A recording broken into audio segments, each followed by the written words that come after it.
Pixel Response Podcast.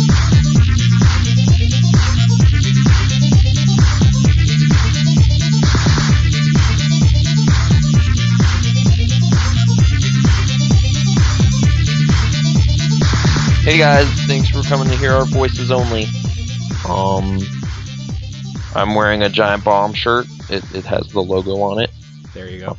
They didn't make many of these, so exclusive. Yep. Drop a bomb on it. Exactly. Exclusive. Yep. Exclusive. It's a Hawk exclusive. Yeah. Well, if you bought all of their initial run of T-shirts, they gave you this as a bonus shirt. So. What shirt is it? It just says Giant Bomb. It's just the logo. It's just a fat Giant Bomb logo on the center of it. They didn't make many of these at all, so feel pretty privileged. Feel pretty good. You know, one of the true blue fans. One of the originals, the original gangsters. It's me. The OGs. Yeah. It's like, oh, I was from the Let's GameSpot days, and they're just like, what is that? And you're like, you're not original. And then you throw the mic at them. Remember the song Original Prankster? No, but Okay. I thought that was a Mega 64 reference. Because I think Rocco is credited as the original prankster in like one of their Christmas videos or something. There is a song, it was Offspring, and it was like Original Prankster. Okay. Yeah, it was so dumb. I don't remember any other lyrics from it, because it was like, yeah, bah, bah, like the Offspring thing, and then like a black guy going, Original Prankster. Great. In I don't the know chorus. like anything about Offspring. So, okay. They're like, were they an independent band or something? Punk That kind band, yeah. of managed to crawl up there, get on their radio. Yeah, Yeah. long time ago. They're very early 90s, let's say, and 90s in general, I guess. Oh, okay. Maybe a Kind of bit like before? Gone Home. Okay. Uh-huh. It's set in 95, and they talk about bands a lot. And whatever. Whatever. I just played the commentary mode, so it's like the freshest thing in my mind. I'm sorry I jumped there, but chronological order is ruined. We're going to start like 20 minutes ago, and then go back through the week. Okay. I don't know. Is that okay? Sure. On this week's episode of Pixel Response Podcasts. You were going to say Game Dudes. It was in Well, your mind. We should just call it the Game Dudes or something and start over. But nah, it's fine. We don't need to do that. Probably, right? The Media Dudes. Gong. Boom. We never did that. Oh, speaking of which, Yeah. I got 99 episodes, and this is one. Welcome. Yes, it is. Episode 99. Ah, Jay-Z. Like, whatever. Okay. I don't know. Cynicism about hip-hop here. Like in live. general, or what? Just recently again, I think. I don't Okay. know. I just go through phases where it's just like, man, this is the greatest. You know who's cool? Drake. You know who's also cool? Kanye. And then like a year later, it's like, fuck those guys. They're so lame. What was wrong with me? And Power also is still Xbox. good. So, Every- good on him, Kanye. Who? Power, the song. Yeah, but that was like 3 years ago. So Yeah, but I mean, it's still good, so good job. is it okay? I don't know. I listen I mean, to it still. Okay, it was in Saints Row the Third, so it's kind of how it got out there. You know, broke that song. It kind of is, actually. You're out there right. for the mainstream. I'm just joking, but I mean, I'm again listening to old Bombcasts, so like I just went through the period where they were like in love with that game, and again, I'm just like I don't understand what. It was not that great, but okay. Why, are they over it now, or what? Oh no, like the third was like one of their favorite games, and it was just like I never saw it, and I finally played it like this year, and I don't know, but 4 I have now because of fall sale, so I guess I'll finally see what's going on with the Saints Row this year. I don't know. Yeah, What are I you still talking haven't about? played that either. Yeah, it's got superpowers in it. It's like the Matrix or something. Sure, why not? Yeah, I mean, I think that was maybe one of my things with the third, is it's like the promise was it's totally nuts all the time, but it kind of wasn't until later in the game. Like you can kind of unlock craziness but by default you're still just kind of shooting a bunch of gangsters and stuff for like a long time. Sure. And it seemed like everyone forgot how shitty everything was prior to where it gets awesome, whereas I was like just kind of wading through all this like slow garbagey gameplay, and I'm just like, what is everyone talking about? This is terrible. There's like 5 hours of terrible, and then it gets okay. Well, it kind of laser jets, you know. But ugh. What? Sorry. It kind of starts off quite good, and then it like takes a dive, and then with the heist thing, right? It was like, good. That's nice and crazy, and then it's like do a bunch of side activities that you have to do in order. And to they're like jumping out of an airplane and breaking through the cockpit window of another that's airplane. Like the intro mission. Like yeah, exactly. So right, like good first foot forward, and then it gets into kind of tedium for a while, and then I don't know. It like the payoff of craziness never seemed that crazy to me. Like it's just like, yeah, it's like Tron, okay, and everyone's like, no, dude, it's so crazy. And it's like, not really. Like this is video game shit. Like that part was okay. The thing I liked was just like that random mission where it's like you have to drive with a tiger in the seat beside you. It's like, all right, why not? I think like for that I was just like, oh, like Ricky Bobby, okay. So yeah, exactly. Teledaganates. Like I don't know. It's like I've seen that. That's been done. What else you got? You know, I was very, very cynical while I was playing that. I'm just a cynical guy. I think I've just realized that. You've just realized that. Just realized it. Just finally came upon me that it was like, oh wait, I hate like all sorts of stuff. I just kind of hate everything. Like by default, yeah. It's just like, sure. All right, impress me. You know, like yeah, like something has to prove itself to you. Yeah, it's like, all right, what is this? Like, oh, dude, it's legendary. No, it's not. Like, let's see what this is. Oh, this is garbage. And you're just like, what are you talking about? It's Casablanca. It's one of the greatest movies. No, it's not good. Humphrey Bogart, whatever. And then you just shrug and walk away, and everyone hates you. You know what we should do? What? What's up? Are you okay? What? No, I'm fine. I'm just... Okay. What we should do is have a new segment every week. Okay. Tweets of the week, and we go through some of the tweets that you've tweeted. I don't tweet that often, though. But like this last week or whatever, or 2 weeks maybe, you were kind of pissed off, and it was kind of great. I don't even remember what I said. But exactly. Okay. That's why that should be a segment now. All right, let's revisit these tweets. I'll try to explain as best I can what was going on and why I had to say these things in 140 characters or less when I said them. Napkin holder companies will be the first to go when it all goes down. Okay. So I was at work. I received things at a retailer.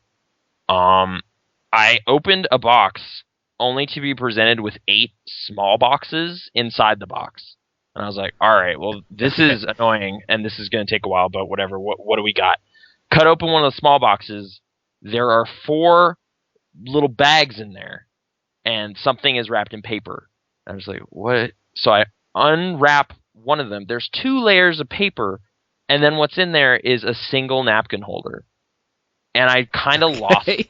Okay. Like I kind of just left in like I just like went into this like I am a factory worker in like some sad country somewhere, and like I am tasked with wrapping individual napkin holders. What are napkin holders for? Why does anyone need them?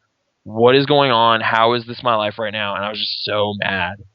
So yeah, it was like I just could not believe like any of it. Like it was like, why is this like this? Like who thought this was necessary? Oh my god. And then I was like trying to figure out like the best way to do it really quickly, and it was still taking like forever. I swear it took like 40 minutes or something to unwrap all these things, and I was like, this isn't worth anybody's time, like at all. Like what is this? And I was just it just like broke. Like, I just broke. Every now and then that'll happen. Like at work, some activity will come up that is too tedious, and I will just like go insane. Like it's just like 1,000-yard stare. Like that Full Metal Jacket scene might as well have been about me, like doing that. It's just like, yeah, you just kind of lose it, man. You just kind of lose it. It's not like, you know, yeah. So that was that. That was a thing that happened. And napkin holders, who needs them? That's kind of the thing. Like, you know what the great irony of this is? What? is that Yeah. someone's gonna buy that napkin holder and they're gonna be like, "Oh, could you gift wrap that for me?" Yeah, and you're just like, oh my, what? We could have left it this whole time. I could have left it in there. Like, yeah, no, it's nuts. They're just like Nathan. Then they like put their fingers up and do like a come here motion or whatever because you're across the store. Yeah. And then it's like, could you gift wrap this for me? And you just see like you give a weird grimace and then start twitching uncontrollably. My eye just starts twitching, and it's just like, I don't know what happened, sir. Like he just, like it was like shark's eyes or something after that, and he just went on this rampage. It was insane. I've never seen anything like it. And Yeah. It was natural, so I don't get it. But now that this half of the story has been told, when that happens in the weeks leading up to Christmas, that you know, people will know why. So stay tuned. Front pages, crazy napkin rampage. Yeah. No, I don't know. Speaking of which, I think these next 3 roughly kind of go together. Okay, so first tweet: Christmas, Kwanzaa, Hanukkah, whatever you want to call it, I hate it. Okay. The next one right after was pretend to care about people you never talk to by sending them a gift card. Happy holidays. Oh, is that those two only? Or that's those two, and then the next one I don't know. Okay.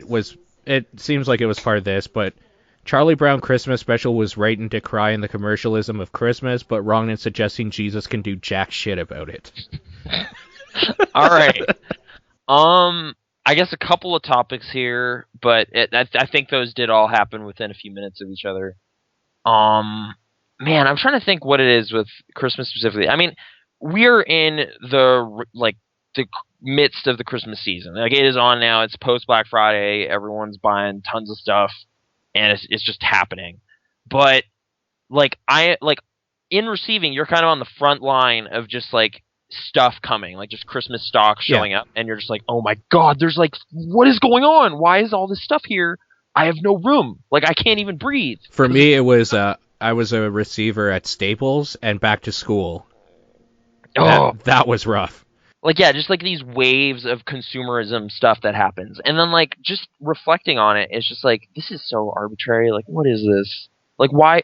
Like, there should be like a dwindling number of people celebrating Christmas because there's like less and less diehard religious people every year, but they're not. It's like atheists choose to keep Christmas for some reason.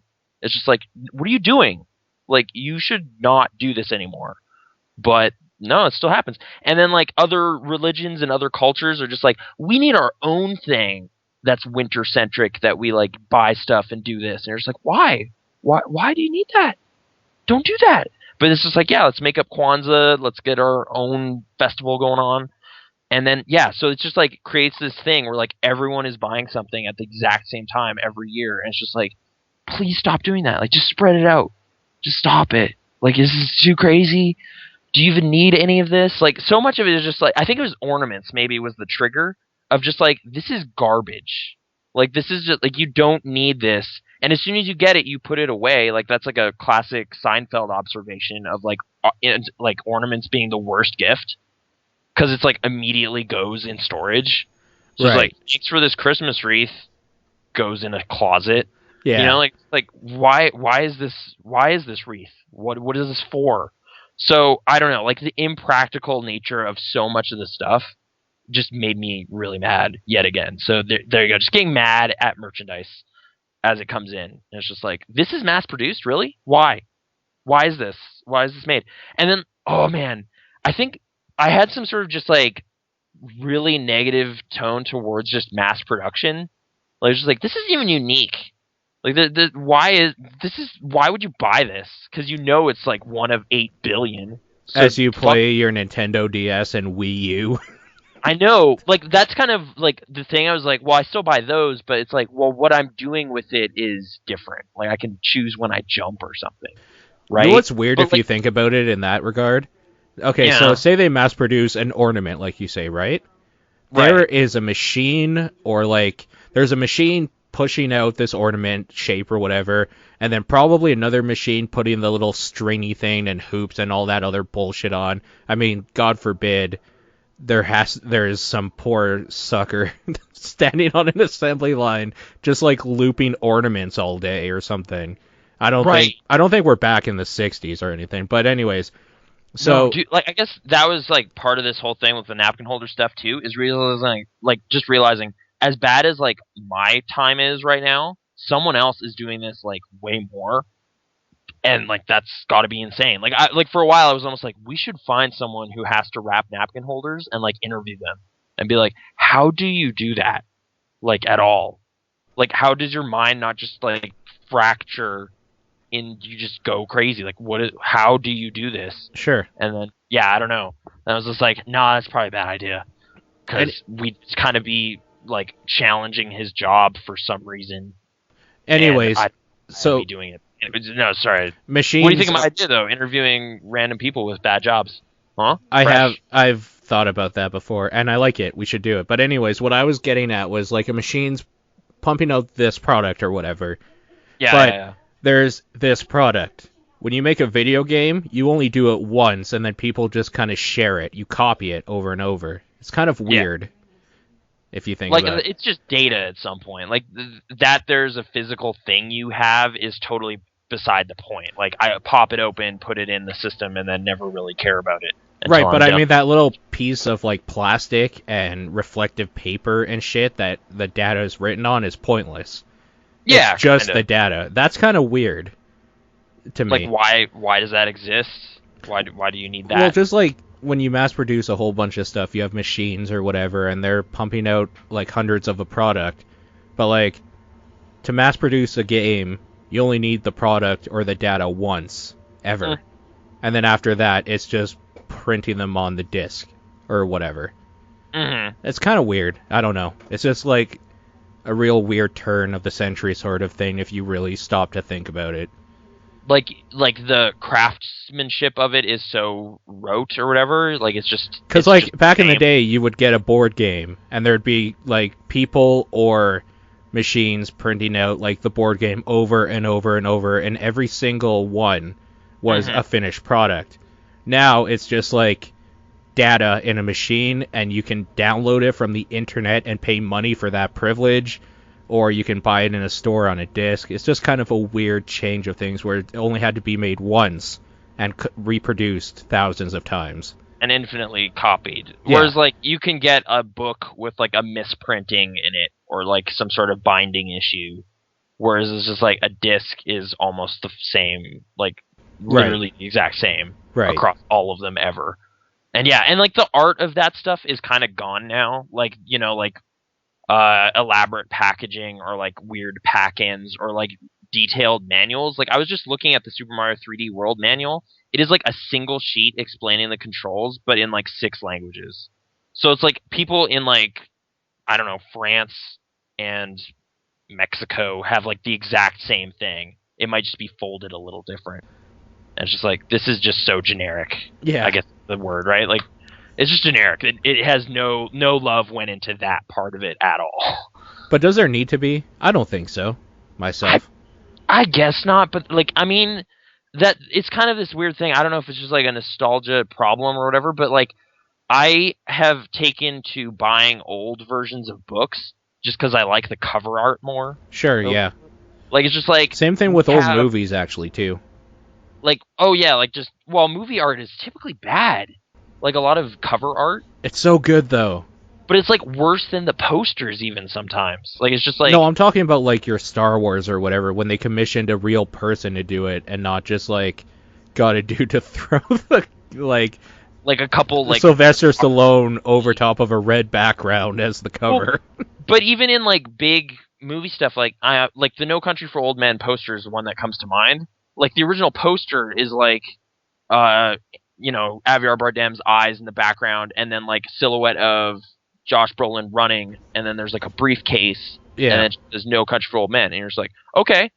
Then, what I get on Blu-ray later is, like, for some reason, Tommy Lee Jones is on it now, too, and Josh Brolin is on it, but Josh Brolin's name is above Tommy Lee Jones's head, and Tommy Lee Jones's name is above Josh Brolin. Like, it's just, like, wrong. And then they also added dollar bills flying in the air in the silhouette. And you're just like, what the fuck? That didn't happen.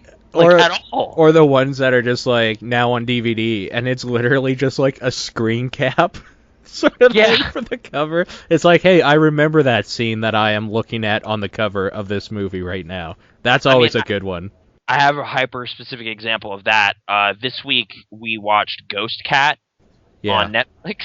Okay. Since that movie came out 10 years ago, Ellen Page is kind of a thing. So they just grab a screen cap of her in the movie and like put it on the top half of the box. Then it says Ghost Cat, and then at the bottom is the Ghost Cat. And it's just like, this is so lazily slapped together. Another one is Firestarter, before Drew Barrymore was a thing.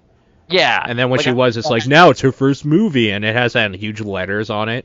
Yeah. Yeah. Like, you can do moody, like, thematic posters, and then after a while, they're just, like, trying to hawk product at you in a store or something. So it just has, like, quotes from critics saying how great it is, slapped all over it, and then, like, yeah, just some random picture. It's bad. It's sad. The state, like, I mean, Criterion, that's kind of one of the things I really like about it, is because, like, they at least put some effort into it. And they don't always get it, but it's like, all right, this is a clean image, and it's not like the obvious one. You know, good job on coming up with those. Fear It's and almost Loathing. there. Yeah, sure, like that, like elaborate drawing thing, as opposed to like every other box has like Johnny Depp's head twisting at you or whatever. And it's just like, it's like, and that's not bad. Like that one's actually not that bad compared to what you normally get. But yeah, DVD art. But anyway, yeah, books. I've been like kind of not buying new versions of books. They're just like, well, it's a crisp new copy. It's never been read. It's like, yeah, but look at the cover art. It's so boring. It's just lame. It's just like a bird or something. And then you go back and find some old used bookstore somewhere, and they just have weird 80s and 90s cover art. I'm just like, sweet. This is what I want. This is it. This is the stuff. Yeah. So, yeah, I don't know. Like, I don't know if that's like a thing that needs to come back or whatever. Like, some publishers and stuff put effort into that. Like, there's some nice editions of stuff coming out right now. But every now and then you just see, like, super generic, boring stuff, and you're just like, this sucks, because this book or movie is way better than this cover would indicate. So I wouldn't fault anybody for walking past this and not even noticing it, but it's not that bad. So, or, like, even stuff I like I just read that Super Mario book I brought up. It has, like, a Paper Mario sprite on it, but, like, 8-bit Mario level stuff. What? It's like, this is just wrong. Like, why did you do that? So, little stuff like that just kind of bothers me. Like, from just like a design standpoint, who did that? Like, what is wrong with them? Miyamoto himself did that. No, Miyamoto has nothing to do with this book, really, other than he's like a subject in it. But Nintendo was not down, I guess, with their story being told. Oh, they hate it? Sort of. Like, I think they're just, like, dismissive of it. Like, they're just like, don't do that. Just please don't do that. Something like that. That is my impression of it based on kind of some of the author's notes. Like, I guess he had a bunch of interviews set up, and then they kind of got shut down when it became clear it wasn't just for an article or something. So, yeah. Oh, they don't want a whole book. They want to get their PR out there, and that's good. We don't want to tell you about the past. Like, what would it have been? Skyward Sword, I guess, at the time? Yeah, probably. Latest titles. And it's just like, oh, this isn't about that? Never mind. We don't want to do that. Retrospectives. Anyway. Yeah. Manuals. Mass production. What was the last one? Oh, Charlie Brown. The Charlie Brown thing. This actually wasn't, I was not aware of this before when I tweeted that. That was more just kind of me thinking on, like, how often you hear those songs and whatever from that soundtrack and, like, just Charlie Brown stuff in general, because I like Charlie Brown. But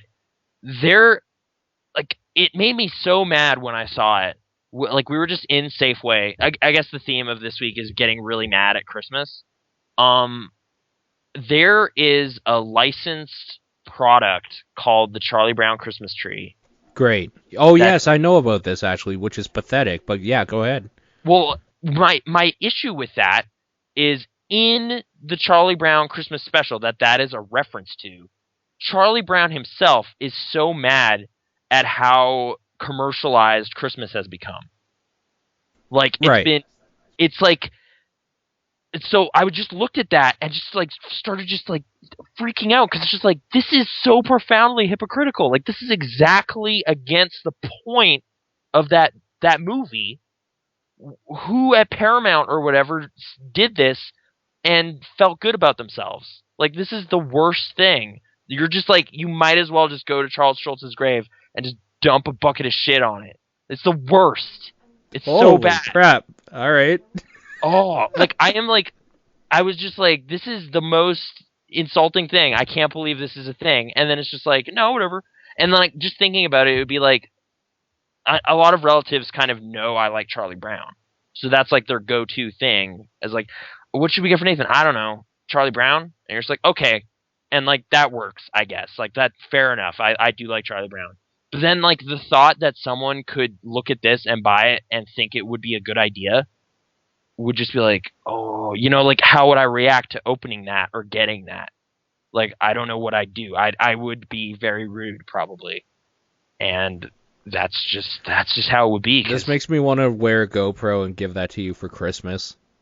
Like, just catch that reaction live or whatever. Well, like, now that I've told you, it would be ruined. But, like, if you could somehow set up, like, a relative or something thinking it's cute and then just being like, what the fuck? What is this? Are you serious right now? Oh. I think that would be amazing. Maybe. But, I mean, I know that sounds, like, way too crazy, but, like, it was just really sad to me. Like, I was just like, Charlie Brown, like, this is the point of that show, was that this is what's wrong with Christmas right now 50 years ago, and now it's gotten so bad that people don't even notice that it was critical of it. It's just another product now. Like, they're turning it into just another thing.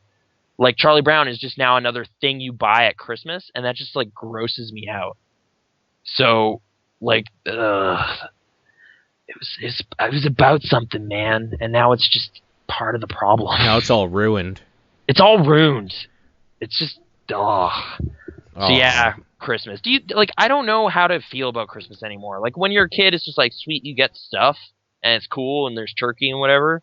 But now it's just like, you start feeling guilty about not sending cards to people or, like, touching base with people, and you're just like, well, but they didn't talk to me either. Like, what? Like, I don't know. Like, I'm just way more conflicted about it than I've ever been. My problem is I always feel like I don't give a reaction to gifts that that people look for, sort of thing. Like, I always expect that people are somehow expecting me to be like, oh, this is amazing, or blah, blah, blah, or whatever, but I'm always like, cool, thank you. And, like, it doesn't feel like it's enough, and I get self-conscious about it, which is why I hate receiving things. I hate it. I mean, I think my thing with gift giving and gift receiving is just like, I will be genuinely happy if someone takes at least a crack at trying to figure me out, you know? Like, just like, give me something that I might actually be interested in. But if it's just a gift card, like, I can't be excited because it's just so generic. The funniest thing I'm thinking of now is I had a friend a long time ago, and his aunt, for his birthday one year, went to, like, an HMV or something because she knew he liked music. Well, I mean, every person, like, enjoys a CD or something. Yeah, for sure, yeah. So she asked the person what all the kids are into these days. Yeah. The dude was an asshole because she was like, what would it be good for, like, I think at the time, a 16 or 15-year-old boy. Okay. And he recommended to her B44. What is that? It's a really lame boy band that, like, the music videos had them. I'm pretty sure they were gay, like, legitimately, maybe. Okay. But, like, they had the very, like spiky, like, preppy sort of hair, and, like, wore the, like, wife beaters and that whole sort of thing. Okay. And she apparently said that, like, he was into punk rock and stuff at that time. Mm-hmm. So that gift was just kind of the funniest thing that everybody made fun of him for a while about it. Oh, okay. The reason I brought it up is because it reminded me how I went to visit him a couple years back. Like, this would have been a good maybe 7 years after that happened. Mm-hmm. And he still has a CD in his closet completely fully wrapped with the price tag and everything on it because he knows he can't get rid of it in case she asks or something. Like, that'll never happen, though. And if it does, though, couldn't you just be like, yeah, I didn't like it? Like, at some point, I know it's, like, inappropriate, but at the same time, it's like, you got it wrong. Like, you failed the quiz, essentially. You know? Like, the effort was there and stuff, and I also, like, he just was like, oh, thanks, sort of thing. Like, he said thank you and wasn't rude about it. Yeah. But, like, she started crying because she knew that he hated it. And he's like, no, I like it. It's good and stuff. And that's why he still has it. Like, just guilt forever about Christmas. And the funny thing about, like, him still having it is in that time he's moved, like, maybe 4 times. So like every time he had to pack it and move it. That's terrible. Like, I guess I do have, like, it's not nearly as, like, on that note. It's just photo albums. Like, I just kept getting photo albums every year. And as we kept advancing into the digital age, it made less and less sense, but it just kept happening. And it was just like... Did they have photos in them? No. Okay, that's weird. It was just, like, assuming I was into photography, and I'm not, and I never have been. And I just don't know where the inclination came from. Like, it was just like, I mean, it's an attempt at practical, maybe. Like, maybe that is a problem somebody has, where it's like, I have too many photos, I have nowhere to put them. But that was just in no way reflected my needs or wants. And it was just that's like a problem you have when you have kids and grandkids and shit. Like, when it's just you don't take photos. Unless it's of, like, that weird thing that happened on the way to work. And you grab your phone and snap a picture. But I don't need... Yeah, you snap a picture on your phone. You don't ever be like, I gotta go get some prints of this. You know? Like, I need some prints of this weird sign or this pickle jar or something dumb. You know what? You're right. We should probably start filling up your photo album with those pictures you've taken. Like, yeah, I have 300-some photos on my phone. If I go get prints for them, I guess I could fill up an album. But it would just be the dumbest album ever. Like, it's just like... selfies and, like, random junk I found. Or just like, oh, this is kind of funny. Oh, I just got a new game. I'm going to take a picture of it for Twitter. Oh, that's the best, actually. That's the best idea for a GIF now. Print them. Of it? No, print them out. Beyond 2 souls in my hand. And just, like, fill one of those photo albums you've got with pictures of all of that sort of stuff, and then give it back and say, remember this album you gave me? I filled it, and now this is my gift to you. I filled it with memories. Yeah, exactly. Like, these are my memories. Nonsense. Like Macarena Monkey. Here's a photo. Like, my Facebook still has, like, the dumbest albums on it that are just like, oh, this is cool, you can add photos. And then just, like, throwing everything in it. And it's just like, I've made a horrible mistake. Like, no one should ever look at this, but it's here publicly available for, like, my friends. Whatever. But, like, it's kind of weird because that is our memories, right? Like, the stupid pictures you take on Twitter. Yeah. Like, they were significant enough that you took a camera out and grabbed a picture for whatever reason. I don't remember any memories or whatever from the pictures that were taken with my family at, like, a Walmart photo studio or something. Like, yeah, you just kind of vaguely remember having to get dressed up to go get portraits done or something. And then it's, like, on the wall and just like, oh, God. This picture. But then, like, if I go through my Twitter and see random pictures, I remember exactly what was happening. Like, I have a picture that was just of, like, this giant grasshopper on the side of a building I used to work at when I was having a cigarette. But I remember specifically how sunny it was out that day and, like, this giant thing that I saw, and I remember I was out for a cigarette because I was on my break. Like, I remember things about such a dumb picture.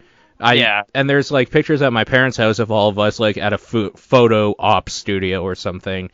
I don't remember that day fucking at all. Or, like, the question of just, like, when was this taken? And it's just like, I don't know. I can't tell. Because, like, I'm not even wearing the shirt I would normally have been wearing during that period of my life. I'm wearing a button-up shirt I never wear. So, I don't know. I honestly, I have no idea. And see, those Twitter pictures are actual memories. Like, those are our memories. Like, linking to specific moments, and you're just like, oh, right. But, like, what's weird is those are also kind of, like, fragile, because they're just getting thrown away. Like, Twitter just gets rid of that stuff, right? Like, aren't my first 6,000 tweets, like, inaccessible now? No. You can actually request, or whatever, to get your tweet history or whatever, and it goes way back to when you started. Does that cost money or something? No, it's just through Twitter. They email you an HTML file with all of that stuff. Oh, okay. Maybe I should do that. Just because I did it, and it was weird, and I tweeted a lot in the year 2011, I think it was, in June, apparently. There's a little graph on the side, too, that shows you how many tweets and when and stuff. Oh, okay. So you can see, like, cool. usage patterns. Yeah. It's like, oh, right, that was, like, or there'll just be, like, these dead drops where it's just like, what happened then? PAX, I was out of the country, so I couldn't tweet anymore. Because, So I couldn't tweet no more. Yeah, or you just see like one little ping every night because it's like, yeah, I got to post once I got back to the hotel. It was awesome. Okay, so I guess if anybody, I'll say this for you, but if anybody else wants to, like, is interested, you just go to Twitter, go to settings, and then where, like, it says your account and your username and emails and that all sort of stuff, at the very bottom, there's your Twitter archive, and there's a button there that says request your archive. You just click that, and it'll send it to whatever email address you have associated with your account. Oh, okay, cool. Yep. I'll definitely do that then. But yeah, I guess just like kind of assuming all of this, like, I mean, there is something to physical photos because you have it forever, right? Like, you can find an album of old photos. That's just like, oh, weird. Unless you had a fire. Or Unless flood. you have a fire, like that's kind of one of those things where it's like you got to put it in this flame-proof box or whatever. Like there's all sorts of paranoia about losing that family record. This reminds me, there's a like weird hippie type of like shit store here in Calgary, Alberta, Canada, for anybody that wanted to know.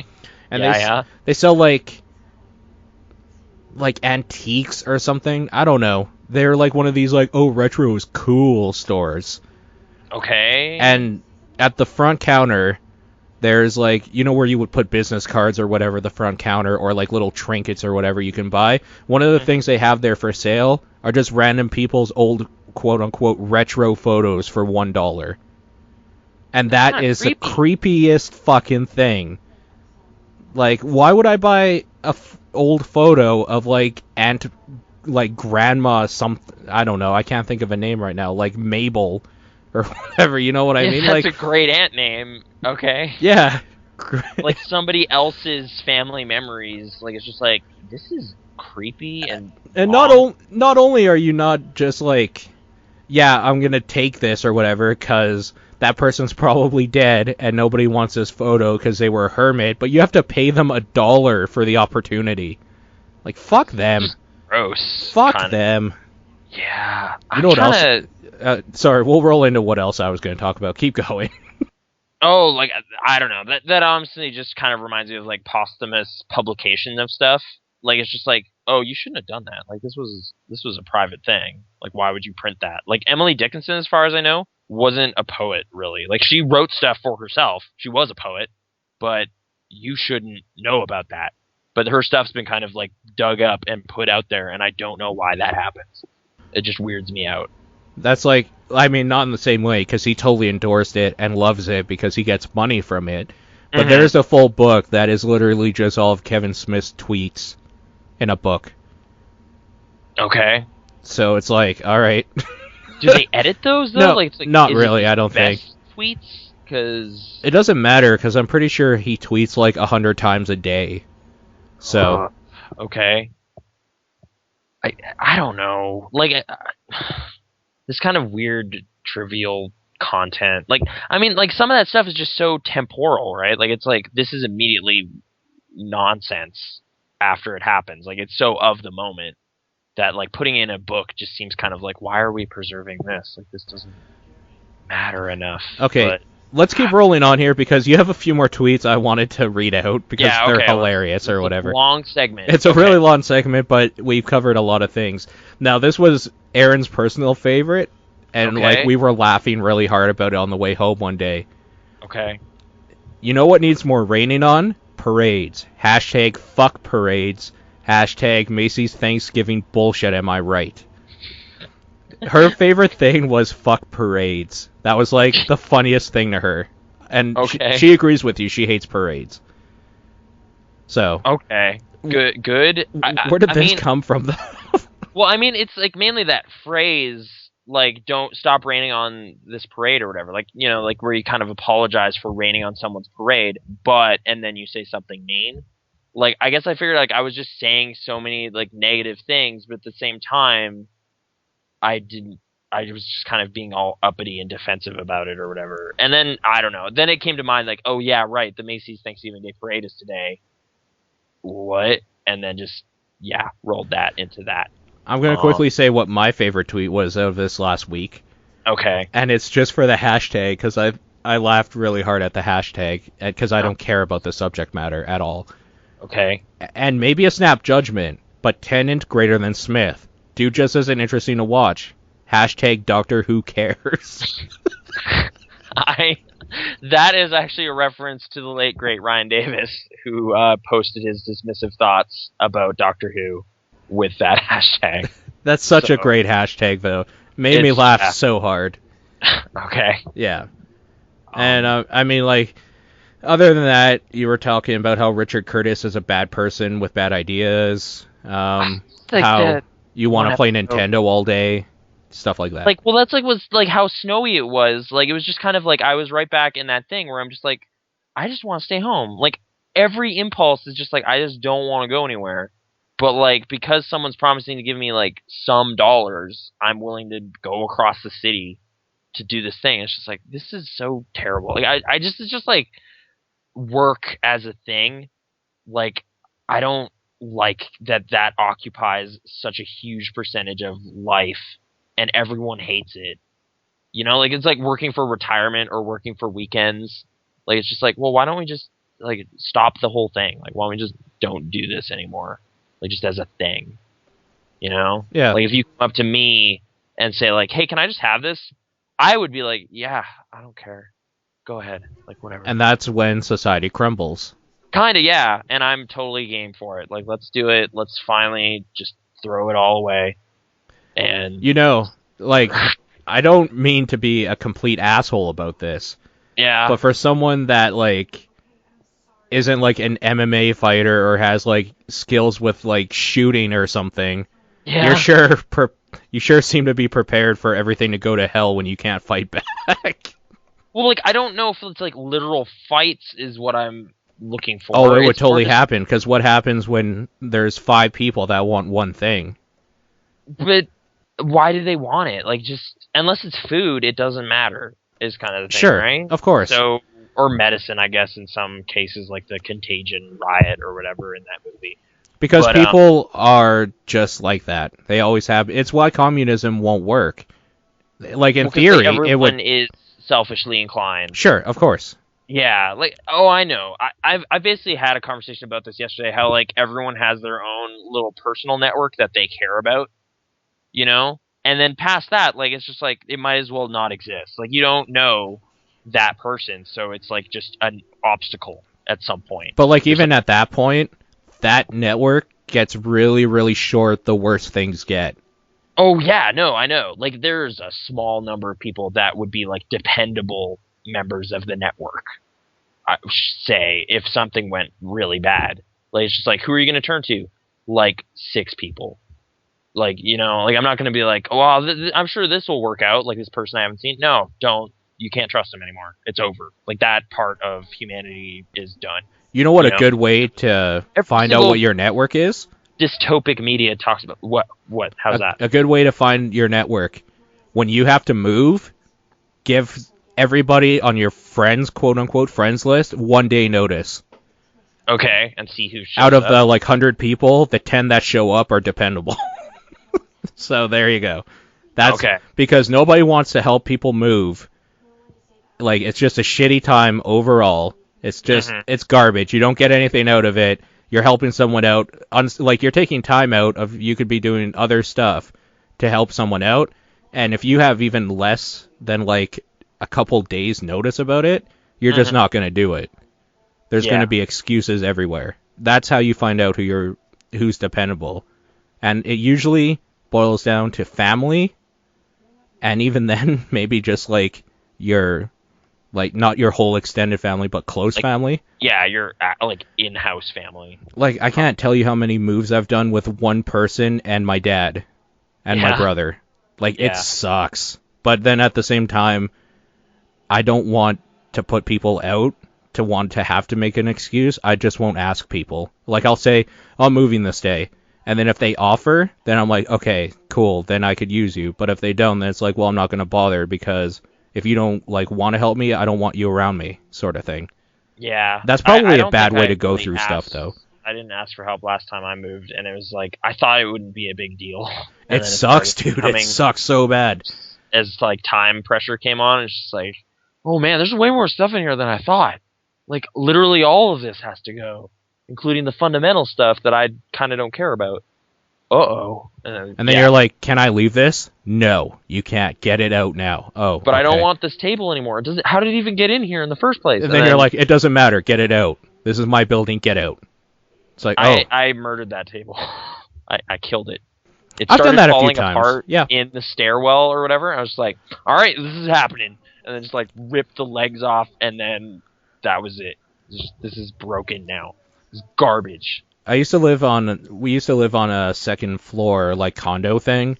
Yeah. And there was a few things that when we didn't want it, we just threw it off the balcony. Just like right down. It breaks into a bunch of pieces. You pick up the garbage and throw them in the bin, and you're done. Now this all just reminded me of like this weird meltdown I had while I was packing CDs. And you 'Cause just it was start like- like breaking them or something, or throwing them. Well, like I dropped like a bunch of them, and then just like collapsed to the floor with like this pile of CDs in my lap. And I was just like, what the fuck? It was just done, like just over. Like I was like just doing this like fast-paced packing fury before that. And then, like, that was the thing where I just grabbed this whole rack of CDs, and I was like, all right, this has to go, too. And then they all fell, and I was just, like, defeated instantly. And I was just like, oh, I remember you telling me no. about that. I'm pretty sure you mentioned it on one of our episodes, actually. And, So- like, I think it was, like, CDs I actually like were the ones that got damaged. Like, it's like Daft Punk Aqua? Discovery, the case broke or something, and, like, the Kooks, some album I got for free, like, was fine. I was like, what the hell, man? Gravity, what are you doing? Why would you pull that? I'm just mad. So yeah, no, there you go. I see what you did there, because gravity is not a push, it's a pull. See? Oh, why would you pull that? Like, quite literally, gravity. Yeah, but there you go. See, that was definitely not just an accident. That was a clever wordplay that I engineered on my script. We write all of this beforehand, so Yeah. that's like one of my favorite ongoing jokes. It's just pretend this isn't improvised. This is like the most carefully crafted screenplay to like make it sound. It like used it's to just- be way less improvised than it is Well, now. we had like a list of stuff that we thought was important, and then we started talking about gratuitous space battles. So that was like the breaking point. We're just like, do you care about this? No. Was Why are we that talking about it? actually? Oh yeah, you're right, because I it's remember like you brought it up as an example of like, why did you bring up that game? You didn't even like care about it. I was just like, oh. And then that was kind of like a thing where it's like, yeah, we shouldn't talk about literally everything because we don't even care. well, because there was a time there where like you and I, when we were starting the indie stuff, we were playing like every indie game that was released in like every platform. So like, it's well, like like every bundle that comes out, it's like, all right, we got to play all this. It's like, Well, oh, I this remember- sounds good. I remember for a while there for Xbox, the indie games, Yeah. like I just downloaded probably like 40 of them and played them throughout 2 weeks. It's like, I'm not going to talk about 40 games because I only care about one. Abe and Hawkins Eben Hawkins and a Scapegoat, I think. were like the two to emerge from that experiment. Yeah, everything else was like, I still have one or two of them. I deleted most of them, but there was like, Don't Die Dateless Dummy, and just like all these other stupid fucking like There's so much weird junk on Xbox indie games. It's Yeah. kind of unreal. Like, yeah, I would get a bunch of demos and then just kind of look at them. And like there was that one where it's like the art was all like bathroom stall art style, and you're Yeah. like defusing a bomb or something. Was that Escape Plan or something? Something, and it was like, well, this is like a novel look. Like that's a good idea. Or but this Tuesday, gameplay is not good. Monday. There Yeah, was, something like Tuesday. yeah. It was like a bomb is going to go off, you need to stop it or something. I was like, oh, that sounds interesting. And then it was like in execution, it was just the most tedious puzzle game like ever. It's just like, you need to hit this button and then go here and then do this. And so like, I don't want to do this at all ever. What about that weird indie shooter that was Which- like I'm just trying to remember what the monsters were. I think they were like wizards and shit. I had it, and like you had a crossbow and a shitty shotgun. Do you remember what I'm talking Oh about? wait, no, yeah, there was some weird like first-person game where you're like in this creepy mansion, is what the It was idea like is. Doom, but like not good. Like bad and like in Unity or something, and just yeah, there's a lot of bad games. Like I mean, they just are. Like it's not like oh man, this is almost like this almost is onto something. It's just like this is just I don't know why anyone made this. Like this is just a total waste of time. A lot of indie games are garbage. I'm gonna say 90% of them. Probably yeah, and I mean it's kind of discouraging as someone who's like the most vague ambitions to hopefully do something like that. But it's just like no man, just don't even like. Just But don't. see, there's a difference because when you did your jam game with Yeah, well, jam games, there's a certain lower expectation. yeah, right? but you weren't trying to sell your Cupid Crush or whatever. No. No, people do Yeah. try to do that, and fuck them. Fuck you if you do that. I mean, actually, that jam Receiver. that we were a part of is where Surgeon Simulator came from. Like, not our location, but that topic. So, yeah. I actually bought Surgeon Simulator, and I actually bought it for a stream because I streamed it for a bit that day. Yeah. But that game was like $15, and it is worth maybe 4 or 5. So I mean, there's that. it's routinely on sale for like $3 or something. Well, now, yeah. Yeah. I mean, it's like half an hour of like dumb physics fun, and then it's just like, okay, I get the joke. Like this is kind of unplayable, but okay. I'm gonna say for like our indie thing though, the podcast. Yeah. I genuinely do like at least one game from all of the people we talk to. Wait. Oh, like from each creator, there's something they've done that you. Well, I'm just saying for that, I think we've been picky, and that's good. Like, we're not just talking to everybody. There have been people that have, like, messaged us and said, like, look at this, and then it doesn't run on my computer, and then I'm like, well, if it doesn't run, why am I going to talk to you? Because I already hate it. Like, Kinda, if it's not even going to run on my computer, then I mean, no. Yeah, I mean, it's kind of a weird apprehensive thing where it's just like, yeah, you have to kind of have some enthusiasm, but I don't also want to be just like a sycophantic like fan, right? Like Sure. I felt like I've gotten dangerously close to that sometimes, and I feel weirdly self-conscious about that. Like more so than being a little harsh, you know? Like it's like if you have like just no feedback and you're just like, this is so great, it's not interesting. I don't know. I feel like self-conscious on both ends of the spectrum where it's just like I don't want to be too harsh with them because they're our guests and they're spending time talking to us, but I also don't want to just have nothing to say, like no feedback or anything, or like or kind of dishonestly relate my experience. Like if I got stuck at some point or I found something weird, like I can't just gloss over that because like that was part of the experience, right?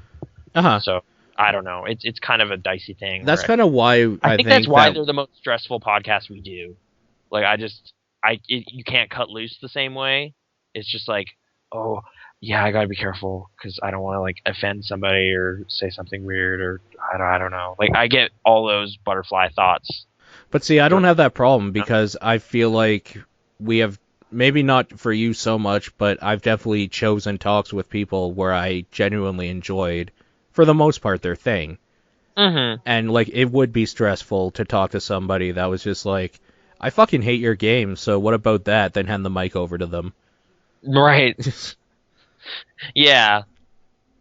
Yeah, that would be a harsher situation. I don't know. I mean, yeah, I don't know what to elaborate on without doing what I just said I don't want to do, so... Like yeah. what? No, we have to elaborate now. Oh, I have to know. man. And if it makes you feel any better, nobody fucking listens to this thing, so let's go. Okay, like, I mean, with like a handful, it's more like I like their media output or whatever, like, you know, well, like, I mean, for example, like, I haven't finished Aquaria, you know? So, like, you feel a little Sure. bad about that, but I have listened to a bunch of Infinite Ammo podcasts, so, like, there's that appreciation. So I felt that was okay, you know? Or, like, what's the game? What's it called? Who made it? I liked Offspring Fling. Like that's enjoyable. I didn't like However, Snapshot. Yeah, kind of. Like I felt bad about Snapshot because I knew that was like a more challenging project and it took way longer. But I got stuck like really early and just kind of got annoyed and stopped playing it. Oh no, I just didn't like it because I felt like every level was the same. And then like I've heard it opens up though, but it was just like I remember us talking to him about that though. I remember saying something like I stopped playing it and it felt very much like it's all the same sort of thing. Not like that blunt or rude. Yeah, that's but the thing. He was even like, but I remember him telling us, "Oh no, like when you get to this certain like get further, it completely changes." And then I didn't say it, but I was thinking, well, I'm never gonna get to that point, so kind of failed. Yeah, like it's like put your best foot kind of like open, strong, kind of is important. I don't know. Like I mean, that's like kind of a thing a lot of games have though, like with tutorials and stuff being a little awkward, or like the early moments of the game not necessarily conveying what's gonna end up being cool. Like they don't trust you to like handle it all at once or something, so it kind of holds back for too long. You know, like that's not the way to do it, I guess. But I don't know. Like you don't want to overwhelm the person either. Like I guess on the opposite end of the spectrum, I still have what is it, Starseed Pilgrim? I still have no idea what anyone sees in that game. Yeah, me too. I hate it. It's fucking dumb. Like I play it and it's just like this is frustrating. I'm not accomplishing anything. Like I'm building up. That's not doing anything. I'm building to the right and I found a key and then now I can't get back. Okay, I built and then I got the key and then I got back and then now I just do that again. Like it's like I haven't cracked that game. I don't understand what's going on. But then whenever I see someone tweet about it, it's like, oh, I can't tell you. You know, like Jonathan Blows is like, oh, I can't tell you what's going to happen because that would ruin it. It's the sense of discovery. And it's just like, I've spent 2 hours like looking at like, I mean, whatever it is, it can't be worth this. Well, I mean, Jonathan Blow, when they say that, they're right. It is about the discovery, but I'm not intrigued enough by anything in it. It doesn't give me enough of a hook to grab onto to want to care about anything that comes later or to figure it out. There's nothing about the art style or like what the gameplay mechanic is or like anything for me to go like, oh, my imagination is tickled. Like I need to know. It's just like, all right, I don't see it, you guys. I don't understand. Like I believe you that you're excited and something happened, but this doesn't seem that interesting. Like I'm not saying qualitative like good or bad. I'm just not compelled, so I'm just gonna not play it. So yeah, I think I still have it installed. It's just like the magic was just not happening at all, and I spent so long kind of trying to figure it out that it's just like at some point this game can't possibly meet my expectation now because like it's inflated. So whatever the revelation is, it's not going to happen. Like it's just not going to work. Like I've ruined this somehow, and I feel bad. But yeah, that's a thing. That happens sometimes. So out of curiosity, do you remember out of the 11 things that have aired for Indie Talks, do you remember all 11 of them? The people, I mean. If I think about it, probably. Like, I mean, I never got past a certain point in They Bleed Pixels either. Like, I was not doing. Do you remember who the first episode was? Wasn't it? It wasn't Miguel? It was Miguel. I was just wondering if you remember that off the cuff. So good job. Yeah, no, I thought it was. Yeah, it was. And then I guess I don't know if I've played those 8-bit recreations of stuff. You know? Oh, I totally did. Yes. I thought Angry Video Game Nerd was one of them, and it's like, oh no, there was another one. Like, this is a new one. There's like 10 of them, though. Oh, okay. Like, I didn't know that, so... He was the first one to make a game on it. Okay. That was Eric Ruth. That was episode 3. Okay. Do you remember episode 2, who that was? Now I'm like, wait, who did I miss? It wasn't Kelvin. It wasn't Calvin. Calvin was 5. Okay. Oh, wow, this is like a weird quiz now, where it's just like... I'll give you a hint. We played their game at PAX, and got their business card from there. Oh, man. I don't personally remember their name, like their names. Okay. Oh, right. It was Mango Down. Mango Down, yeah. what's that even called? It's like the circle and then Catch-22. Catch-22. Yeah. Okay. Right. Post PAX. Actually, you know what? I kind of lied. Mhm. Episode 4, we talked to the Default Dan guys. Yeah. That might have been a mistake. Oh, okay. Not like a mistake, as in, like, I thought it was fun to talk to them and stuff, because it was kind of like... Well, we're talking about like a subverting platformer expectations. Well, we were talking to a full team that got together for the first time ever at a jam. Mm-hmm. So, like, that was cool, and, like, what they had to say was cool. But, like, I mean, besides, like, the subverting the expectations thing, it was just a bad Mario. Yeah. So, like... I mean, this feels terrible. Like, like we're getting really. I'm sure they judgmental. understand it, though, because it was a jam game, and, like, they're not trying to sell it for, like, $5 a pop. Right. So that's fine. I thought more than anything, the whole thing of, like, we got 5 guys that met randomly through this jam and built something together, and now they're doing other stuff. That was cool. Right. To talk to all of them. Formation of a team or whatever. Because then we talked to the sound guy, we talked to the 2 programmers, and the guy who was like the project manager and like lead guy and that whole sort of... It was cool. I guess those giant group conversations, though, like, yeah, we haven't done that really in a while. They're hard. They're harder to do. Like, it's like when it's just like a developer or something that's a little easier to juggle, but okay. And is it bad that with Richard Hoffmeyer, the one thing that really stands out that I remember is that motherfucker dropped the mic on us. Yeah. Like, right when we're just like, well, this was really fun and stuff. Basically, when the recording ends, he literally logged off instantly. Like, he dropped the fucking mic. And I'm not sure what... Like, I was weird. I wasn't sure what to read into that. Yeah, because usually, like, there's a little bit of behind the scenes stuff or whatever. Yeah, we talk for a little bit after and chill out. Yeah, it was just like, I guess we did say, like, all right, thanks for joining us and goodbye or whatever in the episode. But that was, like, that's for the audience benefit or whatever. Like, I maybe he just was, like, took that literally or something. I don't know. Like, but yeah. That's the one thing I really remember, but that was a great talk. I loved that one. Mm-hmm. I like them all. I'm not going to pick favorites. I mean, Benjamin Rivers was a weird one because you weren't there, so it was one-on-one. Right. But, like, Jim Crawford, that was a weird one because we talked about movies for a long time in it. Well, Twitter kind of opens up tangents into other topics and stuff, yeah.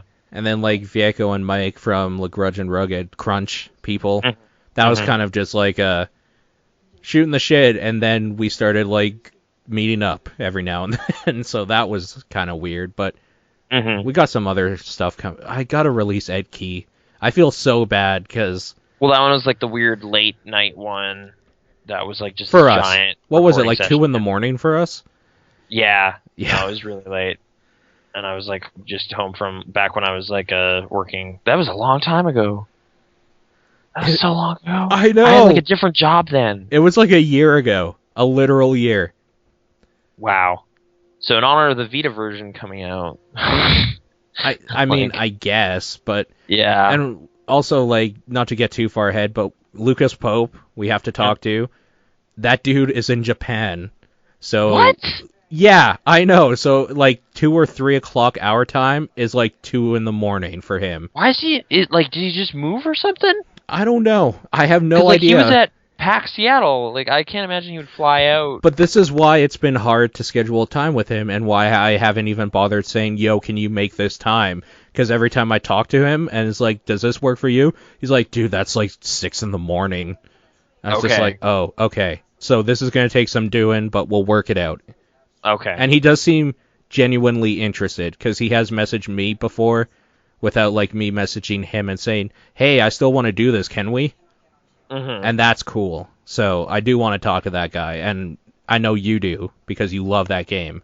I do. That game is very interesting, so, okay. Papers, Please, for those that don't know. Game of the Year contender? For me, personally, I think so, yeah. Okay. This brings up a weird discussion I've been thinking about. Yeah? Dude, it's December, and I haven't played, like... I've played maybe like 4 of the top games that came out this year. So I don't know what I'm going to do. Like, I kind of have to make just individual judgment calls of just like, well, I'm pretty sure, like some of these games just aren't, like, they don't even interest me enough to play them, so they can't be on my list. Like, it's not like Tomb Raider's suddenly going to turn it around, and I'm going to be like, oh, never mind, this is genius. It's just like, no, I don't really No, like but it. you know that Ellen Page game, not Beyond Two Souls, but the other one. Oh, Last of Us? Yeah, that one. I know it's Yeah. not actually her, just a disclaimer. I still have to play more than an hour of it. I mean, And just shit like again, that. though, if it's not appealing to you, it's fine. Like, you don't owe that game a place on your list or whatever. Like, it's just like another zombie game. Like, if that bothers you, you don't need to. It didn't bother me. It just came out, and then it took a while to find it, first of all, because it sold out everywhere for years, it felt like.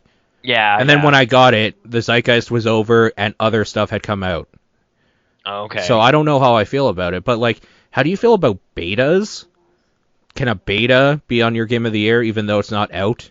And it's a closed beta, so not everyone can even play it, so it's not even a demo? What game are you talking about? Hearthstone is easily my Game of the Year, automatically right now. I mean, thinking to years past, like, things I've seen, Greg Kasavin put Dota 2 on the top of his list when that was still in beta. Dota 2 is on my list for this year as well, but it's an actual release, so I don't feel bad about it. But before it was out, people were doing that. Like, Minecraft is a famous example of, like, people just being like, this is really cool concept, you guys. And it's just like, it's an alpha. It's not even a beta. Technically, when Minecraft was, like, an alpha, though, it was a release. Because Yeah, but I mean, that's the rolling release thing that happens now, like the early access thing. What I'm getting at, though, is that Hearthstone, you can only kind of get a key from Blizzard right now. Not anyone can try it, so does that count? Because with Minecraft, you just had to buy into it. Well, I mean, there was a cryptic way to get into the Dota 2 beta for a while. Like, you needed to just get an invite and send them around and whatever. Like, but everybody that was in it got, like, 40 keys, so it was impossible not to get in the beta. Okay. I don't know. Like, that's your own personal judgment, but, like, no one's gonna fault you on it, right? Like, I mean, maybe it would be like, you're just, like, hyping up No. I don't care what other people fault me on. I'm asking you. Okay, I don't know. Like, isn't it a card game? Yeah. All right. That's what I love about it, because every time I go to it, it's a different game with, like, every game is different with the same mechanic. Okay. So I have to play accordingly. And that's why I like it, and that's why I go back to it every time. It's the same thing with Dota. Mm-hmm. The only difference is I can play Hearthstone alone, and I don't need to find 4 people that will call me a faggot the whole time. That does sound better. Right? I didn't know it was a single-player thing. It sounded like an inherently multiplayer thing. It's a single-player thing you can do with AI or against people, but get this. When you play against other people, there's only, like, I think 5 or 6 emotes that you can do. And none of them have, like, a fuck you or any of that. It's like a greeting, a well played, a, like, weird character specific, whatever class you're playing, like threaten. Like, the hunter says, I will hunt you down. And just, like, dumb shit like that. And there's, like, an oops and a thanks. That's all you can say to another person. So it makes that game way easy to play against people, because the most they can say is well played, and even if they're sarcastic, you're just like, thanks, bro. Okay. Yeah. Like, there's just no negativity. It's just a positive loop of, like, yeah. The only negativity is, like, what you impart onto what they're saying. Like, I had a paladin the other day, like a person playing a paladin guy, just, like, keeps saying, what the hell is his line now? Something about, like, justice demands retribution is his threaten, and he spammed it after every card, and it became a, like, weird thing where it was kind of funny. Okay. So, like, it just became this weird thing where, like, this threaten, quote unquote, where you could almost misconstrue it as being, like, this, like, fuck you sort of thing, became this, like, funny picture where you're just sitting in a bar playing cards with someone, and they say this line every time they slam a card on the table, and you're just like, oh man. Okay. You're just getting way into it. So at least that didn't bother you. No, it didn't bother me. And if it gets to the point where it does bother you, there's a way to just, like, mute them. Yeah, Okay. so I think that's important. That's why Dota 2 automatically gets bumped down. Because Okay. people can call you a fucking faggot, and they will every time you do anything. So, there's that. I guess I really do prefer single player games. Like, just that's what I gravitate towards. I don't know. Like, that's the experience I'm looking for. And I don't know. Like, it's like, on one hand, it's like, well, it's its own art to make a compelling multiplayer experience. But then I also kind of have a like negative twist on that, where it's just like, yeah, well, you could do anything with anybody, and it's more fun. Like, that's easy. That's Yeah. just easy. Like, it's just like, well, this racing game, the AI is terrible, but if you put 4 people in it, then you don't notice that. But what if you play the racing game against 4 people that don't know you? Then it's weird, just kind right? of a whatever experience. Yeah, it's just Yeah. kind of doesn't really matter that much. Like, I mean, that was actually kind of what Need for Speed Rivals seems to be doing, is kind of like throwing a bunch of people into your single player, which I don't know if I want that at all. That sounds It's like just the like, worst idea. well, like I get why you'd want to do. Like, that's kind of like what Titanfall's doing too, right? Like, it's like the single player doesn't exist. It is the multiplayer. You know, like kind of what Brink was doing, but like fleshed out now, like done. That's the thing. Like a full release, not just alpha. Kind of, yeah. Like I heard that was bad. I'm speaking secondhand on that, and based on like a preview I saw. I think APB was another one kind of like that, but yes, anyway. Yeah, like these kind of like, there is no single player anymore. That is a thing of the past. Like, that mentality is just like, I just probably won't play your game. Like, there's all these people talking like so excitedly about Titanfall. I don't give a fuck about Titanfall. I agree with Like, you. I don't want to play it. Like, I don't care. Like, it's just like, dude, it's got mechs in it. It's like Call of Duty. It's like the Zeitgeist 2007. It's those guys reinventing the thing. And you're just like, they're reinventing a wheel I don't care about. Like, I just don't want to do that. Like, I'm sure it's fun in the way I enjoyed, like, Halo multiplayer, like, 10 years ago or something. Like, I could see messing around with that for a bit with friends or something. I'm not going to, like, prestige that game. Like, at all. Like, that's just not... that there's no interest in that for me. Do you prestige in Halo? No. I'm saying, like, that was a multiplayer shooter I would, like, meet up with friends and, like, play in a way that this seems to be kind of encouraging.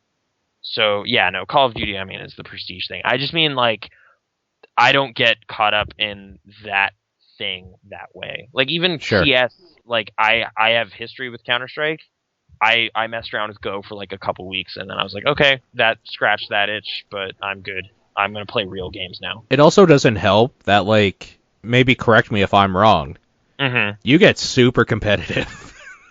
Do I? Yes. Like, every time we play, I remember playing Counter-Strike Go. It was you, me, All Days Pass, Panic Knife, and Eno, like the Awful Gamer guys. Oh, right. No, and, I do remember what you're... Okay. Yeah. That I don't view that so much as, like... I don't know if it's competitive, but, like, it's just, like... I do view it as, like, guys, this is serious. Like, we need to stop. Okay, yeah, you're right. I think you take it more seriously than maybe other people. Yeah, like, it's not like I'm playing to win or something. Like, if I'm not getting 40 and 2 or whatever kill death ratio, I'm failing. Like, I don't care that much about that. It's more just like, I don't know, something about, like, voice chat. I don't do that ever, pretty much. So, like, while playing a game. So it's just, like, not being used to that. I was just like, why are we joking about this still? Like, I don't know. It's not that funny. Like, what's going on? I'm trying to play Scout's Knives. Okay, I mean... Like, that was the thing. In that regard, if there's ever a co-op game... Yeah. Like, I am definitely choosing you for my side. Okay. Because when I play co-op games, I do, like, try to genuinely play co-op. Mm-hmm. When we play something like Spelunky or CSGO or stuff like that, I don't give a fuck. I just want to play around. Okay. Like, I don't care about Spelunky as, like, a serious thing. I just like going in there and doing a weird run or just, like, jumping around and doing shit. I don't... Whereas, like, I get weirdly invested in Spelunky. Like, I had, like, a 1-minute run one time this week, and I was just, like, depressed after it. I was like, man, I'm so terrible at video games. That was awful. I can't believe that happened. I fell on the spikes. Are you serious? I think in, it like, does... Level 1, 2? It speaks about the strengths of the game, though, when, like, two people that view it so differently can still enjoy it for different things completely. Oh, for sure. So, yeah. But, I mean, that's why you and I probably shouldn't play together. Maybe. But, like, I don't know. when I do get into a mode where I want to play co-op, like, I will go full out. It just is... I guess I also look at it as, like, that thing I said about Grand Theft Auto 4, where it's like some people want to take the story seriously and role play a criminal, and then other people want to drive around and shoot rocket launchers, and it's like totally different. Yeah, but then like, the problem with Grand Theft Auto 4 is it wants you to do it one certain way, and having the other way is just kind of weird. It ruins their story. Well, they kind of try to incentivize both, and it's weird. Like, that game is broken in a way. Like, it's like there's stunt jumps, and then like there's, you know, killing rampage kind of achievement style stuff, like blow up 10 cars in 10 seconds. And then the story is about this criminal who's trying to like put that behind him and can't, and all this. It's just like, this doesn't make any sense at all. And then, like, they kind of got wise to that in the subsequent games they made. Like, they realized they had like a weird hypocrisy thing going on, so they like address it at least. But yeah, it was super jarring in that game. Kind of forgot about it though when I was first playing it. Yeah, whatever game. Yeah, like I don't know. Like, it's just kind of like looking at my list so far, like, or stuff I've even decided I want to play, is just like says a lot about me. Like, it's been weird. It's like it's hard to even get 10 games I felt like I had a great experience with this year, let alone be like, well, you know, I'm overwhelmed with all these great games. It's just like, no, I'm kind of not. Like, I liked some of them and didn't care about others or whatever. Or even stuff I've been meaning to play. Like, I started playing Metal Gear Rising this week. It seems fine. Sure. But I put it down pretty quickly to play some other stuff and haven't really gone back. Like, I'm still playing Zelda, and I'm enjoying that quite a bit. And then I'm also playing a different game, which I kind of want to elaborate on. But that's kind of its own topic, so I don't know if we want to go there right now, although I'm kind of leading there. So yeah, what did you play? State of Decay. Okay. Have you played it? No, but every time I see anything from it, I'm just like, oh, Dead Rising, more serious? Fuck that, because I didn't like Dead Rising either. But it's more serious. So you're right, maybe in a way, I will actually like the more serious tone, because Dead Rising is boring as fuck, because they don't take anything seriously, so why should I take it seriously for, like, the hours and hours you have to put into it? Well, they kind of put less and less, like, I mean, it started, yeah, never mind, it started pretty silly. There's things I kind of got into in Dead Rising, though. Like, maybe that's part of the thing. Like, this game is one of those games where it's just like, wow, this has, like, a pretty long list of stuff that is, like, key features to appeal to Nathaniel Rohr. You know, like, it's just like, wow, this is great, you guys. Thanks for making this. Like, it kind of has one of those things going for it. I don't know, like, that's super relative and whatever. Like, this game could be really boring to somebody. Like, I've seen a bit of Twitter blowback already about people saying it kind of seems pointless and just they don't see the reason to play it. I don't know. Like, for me, it's doing so many things right. I am just kind of enamored right now. I guess I'll okay. First off, as soon as you hit start, you were playing, like, right away, which was like a good way to just holy shit, like, get right to, like, oh man, this is awesome. Like, it was just like, is there a tutorial? Like, it is like yelling at you and making you tutorial stuff while you're action. Like, it's just like, as soon as you press start, it's like, action, go, and you're just like hitting the zombie, and it's like, all right, like, stuff's popping up on screen and telling you what to do, but it's like pretty fluid. Like, that whole thing. Replaying it would be tedious now because I know how it works, but I don't think you would ever need to do that because it's not like a conventional single-player campaign in a lot of ways. So, whatever. Like, that bullet point 1, the game starts immediately. There's no cutscene, intro, or any of that bullshit. Point 2, this was a thing that, like, is so weirdly specific that it took me a second to realize why I was so impressed by it. They actually treat indoor and outdoor space in a way that, like, I rarely see ever. Like, imagine, like, Fallout or something, like, where you go into a building and it didn't have the instance load. You know? Okay. Like, you just open the door and you are in the house now.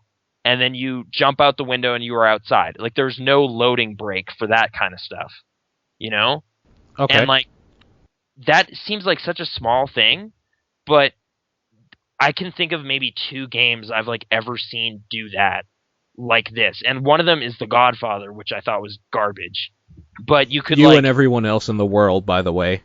yeah, So but I was still like a little bit impressed that like a fight could spill out of a building into the streets, and there was no like transition or something. Like it didn't seem awkward about it. So like, you know, like you can drive up to a store, walk into the store, and there's a place in there, and it's not as detailed as it would be in like a Last of Us or something, but it still feels more real, you know, because it's like it's an environment that you can actually like go around in, and like it's not cheesing it the way like a Grand Theft Auto 5 or something does, where there's like, oh man, you can go in these buildings. There's like 20 buildings you can actually go in. Like you're in Los Santos, like a Los Angeles style city. You can't really interact with like most of that city. It looks really Right. nice, but most of it might as well just be cardboard boxes. Like it's just not anything. Here it's like small town America, and the graphics aren't the fidelity of like a GTA 5 or anything or whatever, but they're still pretty good. But it allows for just like that kind of interactive space. So it's just like there are like maybe 200 houses, and you can go in 197 of them, and that's really amazing to me.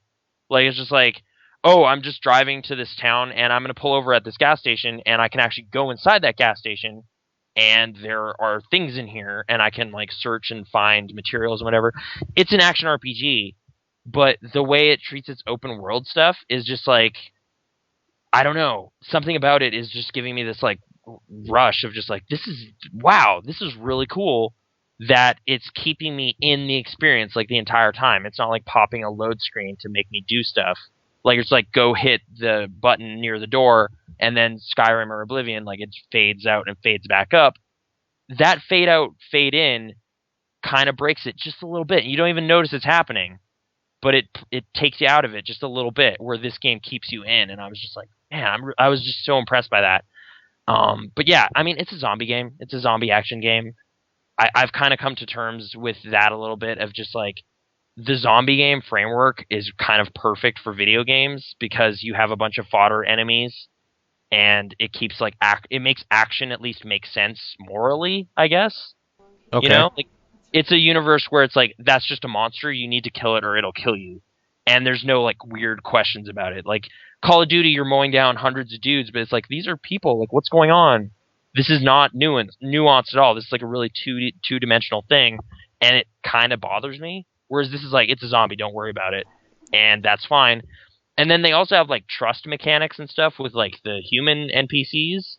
So I don't know. It's doing a lot of stuff that I'm just like appreciating on like a fundamental design level, of just like, this is a good idea. Like this is taking kind of the Walking Dead style like tone and stuff, or like zombie rules and whatever, but then just expressing them in systems as opposed to like scripted narratives for you. And there's still a scripted narrative, like there's still like an open world story style thing that you're kind of going through, but it's also just throwing like random missions at you all the time, of just like, go deal with the zombie, there's a horde, go get more supplies. And it's like, you are always doing something, and you're always like switching characters too. Like your guy's tired, so you switch to another guy, and that's kind of how they almost handle like lives or something, I want to say. Like you could die, and I'm assuming, I haven't died yet, but I'm assuming if you do die, you just resume as a different person, and you've lost a survivor. Which, I don't know, I like that idea so much that it's just like, no, that was a unique person, and they're dead now, and now you're playing as a different guy, and you lost that character. Like one of my Zombie you. Yeah, kind of, except they're just rolling like infinite randomly generated things. All of these people still exist when you're doing something else. Like you go back to your base, and they're there, and you just kind of walk up to them and say, hey man, I'm really tired, can you take over for a bit? Instant switch to other person, and you just keep playing. So it's kind of weird, because it's like the characters get a break and get to rest, but the player always has stuff to do. Like you're always doing stuff. And I could see it like being a bit overwhelming in that kind of Bethesda way, where it's just like, there's like 3,000 things on my map. There's always missions. There, like, it's just like, oh my God, like this is just too much, like kind of getting stressed out about it or whatever. But I don't know, like it handles saving really well. Like I've just been really impressed. I played like 8 hours so far. I don't know if it's gonna wear out pretty soon or whatever, but like I'm actually liking the futility of the general situation because it's the apocalypse. So Right. it, There it shouldn't be a silver lining. yeah, it's not like we're working towards getting the cure or something. It's just like no, it's fucked. Like it's always gonna be fucked. We're always gonna be running out of supplies. There's always gonna be more zombies coming. Like we're gonna have to move this base at some point, and that they just kind of like give you all this stuff to manage is just like, man, this is awesome. And then like I mean, there are problems in it, like just like weird animations or like little glitches here and there or whatever, like open world janky type stuff. But like just on a like considering it's like a $20 downloadable thing or whatever, like it always was this kind of like lower tier thing. It's like wow, they really put like a lot of effort into making just the framework of it really interesting. So like that the sprinkles on top aren't as fancy as like what Rockstar or Ubisoft or whatever can put into it because they have like a giant army of people to build assets and whatever. Like the core ideas of this open world are really cool, and I don't know, I've been really mesmerized by it the past couple days. And yeah, it's like a zombie game and whatever, but I don't know, I've been really liking it. So there's that. Which is pretty good because it's like a $15 game, I think, right? I mean, it was $10 in the autumn sale. I think it's 20 typically. 20 like on Xbox, I'm talking about. Yeah, maybe it's a bit less on Xbox or whatever. It definitely started there. Some DLC just came out for it. I'm not even sure like why I'd need like I mean I'm interested in it because it's like well these guys already kind of hit one out of the park as far as I'm concerned. So this might be cool too. But it's like describing itself as an infinite campaign. And as far as I'm concerned, like what is there right now is almost that already. Like it's like there's so much to explore and like so much like you could do. Like you can basically there's just a mechanic for set up this like let's make this place an outpost. So if you really were crazy, you could just be like I'm going to take back all of these houses. Like I'm going to purge the zombie threat. I'm going to make this fine. You can like do that. Like or at least try to do it. I'm pretty sure you can't. But you can keep kind of fighting against this horde, like all this nonsense going on, all this chaos in the world, and that the game just like gives you mechanics to do and just like always lets you do stuff. I don't know, it's just nonstop. Like when you were playing that game, you were always playing for the most part. Like every now and then there's like some dialogue and you can just kind of stand there and look around or whatever. Like there's still storytelling conventions. Actually, I will say that might be like the one kind of hiccup I've encountered so far is like I was hoping it would be like true dynamic story kind of thing where it's just like, well, this mission wants me to do stuff for the military. I've seen enough zombie movies. Fuck the military. I'm just going to shoot them right now. Fuck those guys. Yeah. You can't do that. Oh, lame. Okay. Yeah, it does the thing where it's just like, no, they just don't care. Like you're just shooting at it and it doesn't matter. Like there are still kind of these are story characters and you can't do it.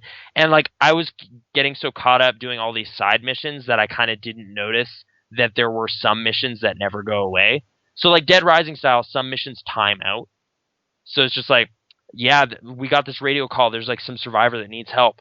And you're just like, okay, I got a lot on my plate right now though. Like you're kind of doing stuff and then time goes by and that mission just goes away. It's just like, well, I don't know, that's not going to happen. And I was like, oh, cool. Like, so if I don't want to do a specific branch, it'll just go away. But there's every now and then there's kind of a bottleneck where there's like a story mission that has to happen.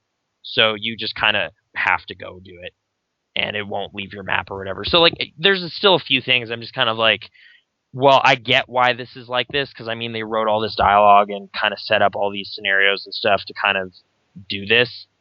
And it's still pretty freeform in how you're like when you choose to do that stuff and whatever, but there's still kind of it's not a pure system driven thing. There's still plot points and whatever. But yeah, I don't know. I'm finding it really, really compelling so far. So I'll tell you, early zombie games. Yeah. The one thing I think that would really grab me in a zombie game these days. Mm-hmm. And Rockstar is probably the only company that can make it. I'm just going to say that flat out because I've seen what they can do with Grand Theft Auto 5, even though I still have to finish it I really appreciate the work they put into all their open world format sort of things. Mm-hmm. They got to do the smaller town scale the way you described it, so you can do the. They got to steal from State of Decay what you've told me already. Okay, like going to every building. Yeah, Kinda and giving reason why things happen. So, like, this person needs rest, so now you play as a different person sort of thing, not just arbitrarily, like, now this satellite will show you another person because you pushed the direction pad. Right. So, like, that's all stuff they can do with what they have framework for already, so I'm not worried about that. Mm-hmm. What I am worried about is that you need to be able to make every choice in the game. Like, they're going to give you the sandbox, which they're very good at. They're going to give you the characters and all that stuff, which they're very good at. And they're going to make you do the story, but they're going to give you beats along the way to help you make it like an actual experience. So now, you could choose to go through the whole game scavenging, moving around from town to town sort of thing. Or you can do the outpost thing, like you said, and then people will start coming to you, and you start building this weird empire thing. Mm-hmm. Like, you know what I'm talking about? And, like, the missions or whatever will change depending on which way you take. So if you're like, no, we're going to move from town to town, it's safer, we're going to stay in a small group so we can move efficiently and quietly, and, like, we'll go to a house, we'll, like, sack all the zombies in it, we'll grab the bread and the beans and the dog food and, like, the bottles of water we can find, and that's fine. And then we'll keep moving, and that's the best way to survive. There will be missions that was like, you meet someone along the way, like, you decide to take them, blah, blah, blah, morality, whatever, don't give a shit. They can decide all that stuff, because I'm not going to go ahead and build this game for them, so they can do some work. But, on the other point, where it's like, no, this is a really nice house, in a nice location on this hill, we're going to make a stand here. And now you're going to have raiders try to take you down. You'll have people that, like, well, we don't have enough food, so I don't know if we want to take these people in, but this dude's a doctor, so maybe we should take him in, but what about his family? Like, you got to start making decisions, and there's missions based around how you play the game. Mm-hmm. That is how they will get me into a zombie game. I mean, again, I'm not sure how genuine and deep the systems go in this, like, because I've kind of been playing as I play, where it's just like, well, this person seems nice, so I'm going to keep doing this or whatever. But, like, there is kind of, like, you could, in theory, be really selfish and people would start to not trust you, and, like, you could be a Shane type guy, if you want to make that comparison or whatever, and be kind of a lone gun guy who doesn't care about the group or whatever. Like, I'm not sure how the game's mechanics would kind of adjust to that kind of playing behavior. Like, would it be like, well, actually now you're just, by the way you're playing, you're starting to shift to kind of be more in line with this other faction. Like, there are other groups around of survivors. So it's like the Wilkersons are this kind of group of backwoods hillbilly dudes who don't really trust you very much. But I did do a mission where I helped them out. So I'm like, well, if I just give them stuff, will they trust me more? And then can I basically switch teams? Like, is that a thing? Like, that has to periodically, in this game I'm building in my head, that is periodically a thing that has to be able to happen whenever you want it to. Because you're switching people, too. It's like, well, now Marcus is one of my guys. Maybe he is in line with these people. Like, Joseph rescued this other group of survivors, so they're friends with him.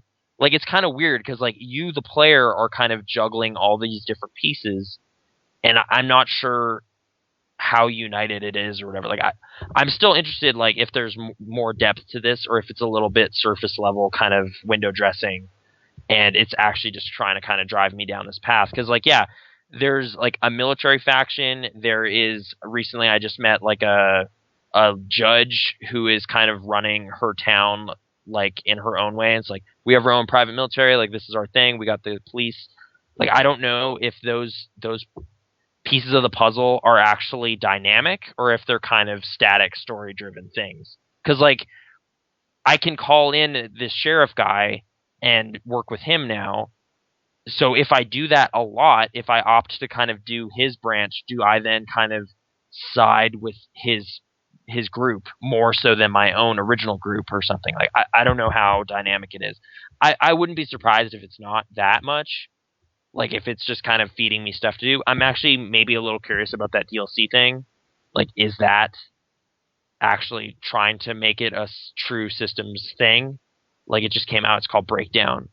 But I don't know. Mm-hmm. Also, like, part of what you're describing, like Undead Nightmare, is that kind of small town zombie hordes thing. And like, yeah, that did have a kind of dynamic element similar to the, like, really the point of comparison I keep coming back to is in Grand Theft Auto San Andreas, there's like the hood battles where you can take over territory. Yeah, of course. But as I understand it, the way that is structured, you can literally never win.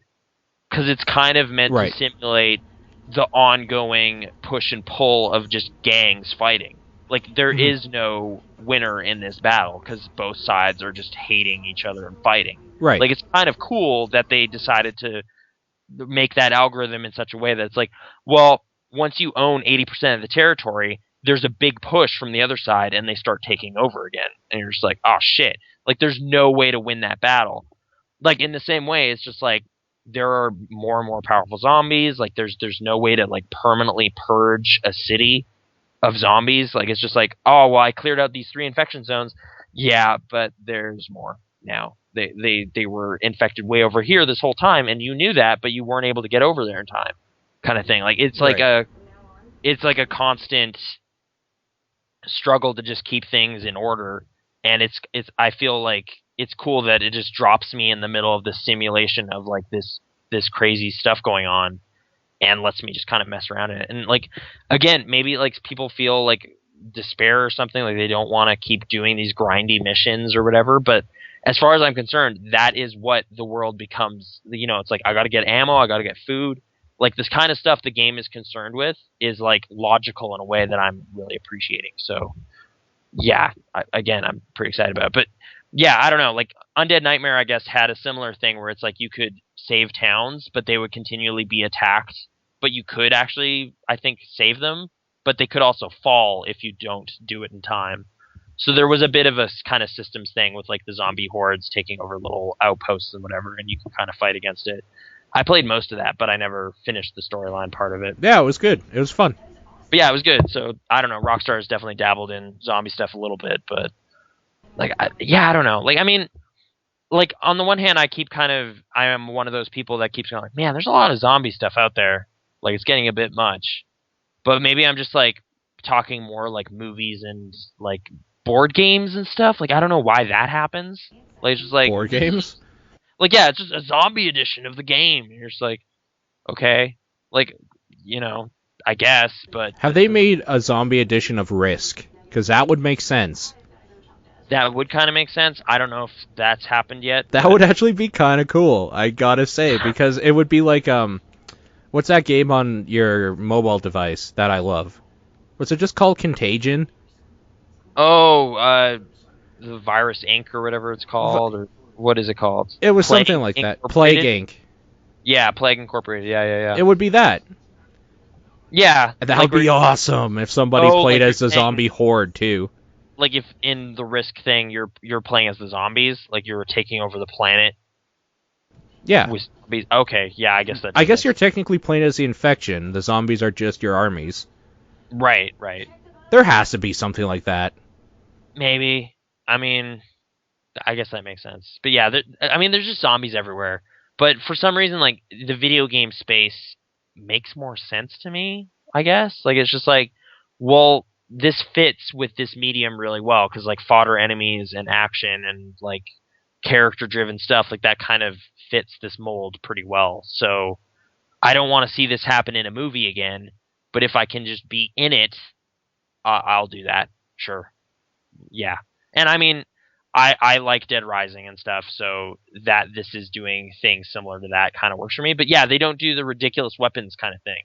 You have melee weapons, but they're pretty basic stuff. Like, it's just like there are all manner of blunt objects for you to hit stuff with, and then there are guns, and those are kind of a valuable resource just inherently, because it's like, well, they pack a lot of punch, but you also got to find ammo.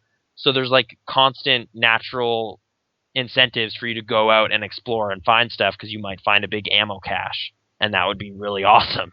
So you're kind of just constantly searching around, like, yeah, I kind of RPG way, like you're just kind of going in houses and like they're kind of little mini dungeons in a way, I guess, and you're clearing out the zombies and then looting all the stuff. But you want to do that practically because there's mechanical rewards for you to do that. So I don't know. I've talked about it way too much, but it's awesome, dude. It's really good. I really like it. I don't know, man. I think I'm just happy with my card game. All right. I've been playing a lot of it. What is it? Like, I mean, it's a card game. I mean, I've elaborated forever on my game. Like, ask me anything about Hearthstone. Okay, would you compare it to any of the kind of major card games? Like, is it like Uno or Go Fish or anything? Like, what is the framework? Is it Crazy Eights? What are we talking about? It is... Okay, you know Magic the Gathering? Yeah. Do you actually know it, like how to play and everything? Yeah. Okay, yeah. I don't. Okay. Now, I know how to play this very well after 2 games. Mm-hmm. Because it is so... It's made simplistic, and it's made to go fast. So a game will take you maybe 20 minutes at the longest. Is it stuff like you have resources and you're tapping? And... Okay, so there's 2 of you. You're against either AI, another person, whatever, right? Okay. And in your deck, every round, you draw a card. Mm-hmm. Every card has 3 different values always associated with it. There's a mana cost, like the cost to play it that turn. There is an attack, and there is health. Okay. And, excuse me. Obviously, this doesn't apply to magic spells or anything like that. We're talking about just generic minion cards. They call it minions. Okay? Now, every turn, you gain 1 mana crystal.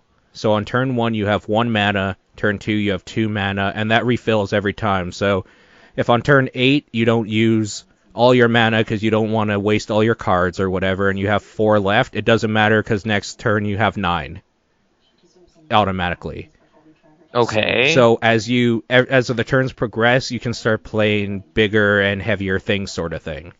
Oh, wait. So you're saying on turn 8, you use a spell, and you're down to 4, but on the next turn, you go back up to the next turn's worth of mana? Let's say on turn 8, like if you're playing a mage, there is a very powerful spell that does 10 damage to the opposing player. Yeah. And it's called Pyroblast or whatever. It is an 8 mana cost card. So that is the only card you can play. However, you could also play, I don't know, in that turn, since you have 8 crystals, instead of doing 1 Pyroblast, you could play, I think you could do 2 Fireballs, because I'm pretty sure they're 4 mana each, and they do 6 damage, so that's 12 damage there. It's roughly the same, a little bit more if you do it that way, if you have 2 Firebolt cards in your hand. Or you could do like an Arcane Missiles, 2 Frost Bolts, and maybe Mirror Image. Like that sort of thing, where like every round, and after that, say you use 1 Pyroblast, you have 0 mana left, and you go next turn. Yeah. Then he does his thing, blah, blah, blah. He goes next turn. You now have 9 full mana crystals for this turn. Okay. Yeah. That's kind of what I was asking, is like, there's no incentive to keep hoarding it because you can start using it. Like, don't worry about it. The only incentive is if you want to hold on to a card to, like, negate something they did, or to, like, do a weird combo or something. Okay. Yeah. But it's encouraging you to use your stuff all the time. Like, you're able to just keep using better and better stuff as it keeps going. Yeah. Okay. And so powerful wizards battling, or, like, essentially? Or... There's 9 different classes. Right now there is the mage class, a paladin class, a warlock class, shaman, druid. There is rogue, hunter, and I'm missing 2, aren't I? I think. I don't know. Maybe that's it, actually. Maybe there's only 8? I don't know. It doesn't matter. Anyways, there's a whole bunch of classes. Every class has a hero ability, which always costs 2 mana. Like the rogue, doing that, you can do it every round or whatever. The rogues is you equip yourself with a dagger and can do 1 damage with it, but you also have cards that can buff up your dagger if you want, and just stuff like that. The mage has a fire blast spell, which for 2 cost or whatever, you can do 1 damage to anything on the board. The priest is another one. Priest has like a 2-point healing spell, just stuff like that. But so like there's different reasons why you would play different classes, and there's also class specific cards and that whole sort of thing, but it's very much about playing certain cards in tandem with each other to get the most effect that you can from them, and to take your opponent's health to 0. And that's it. Like, it's a pretty simple game.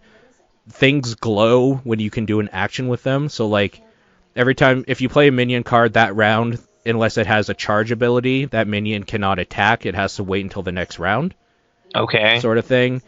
And like when a minion can attack or do something, it'll glow green so you don't accidentally like leave it or whatever. So there's little tells and stuff to make it easier. It's just a very easy... I don't like card games, and I really like this game. Well, I'm just thinking, like, with this, what you're describing, it sounds like sound design, maybe, and most importantly, user interface has to be, like, most of the design here. They did what Blizzard always does. They took Yeah. great ideas, they stole from everywhere, and they made it very good. Like, just polished it up. And like they a put bunch. their Warcraft lore on it, which is a little plus okay. for me, too. So, Okay. and they have weird little things, like when you're waiting for... When it's matchmaking, there's a loop from the old Warcraft 2 game, the theme, and just stuff like that. I found that stuff cool, but Okay. that's because How much of it have you played? Like, are you playing a lot of it, or? Last night alone, I did 8 hours. Okay, I was like, you said 2 games, and I was like, you've only played 2 games? But it's like 2...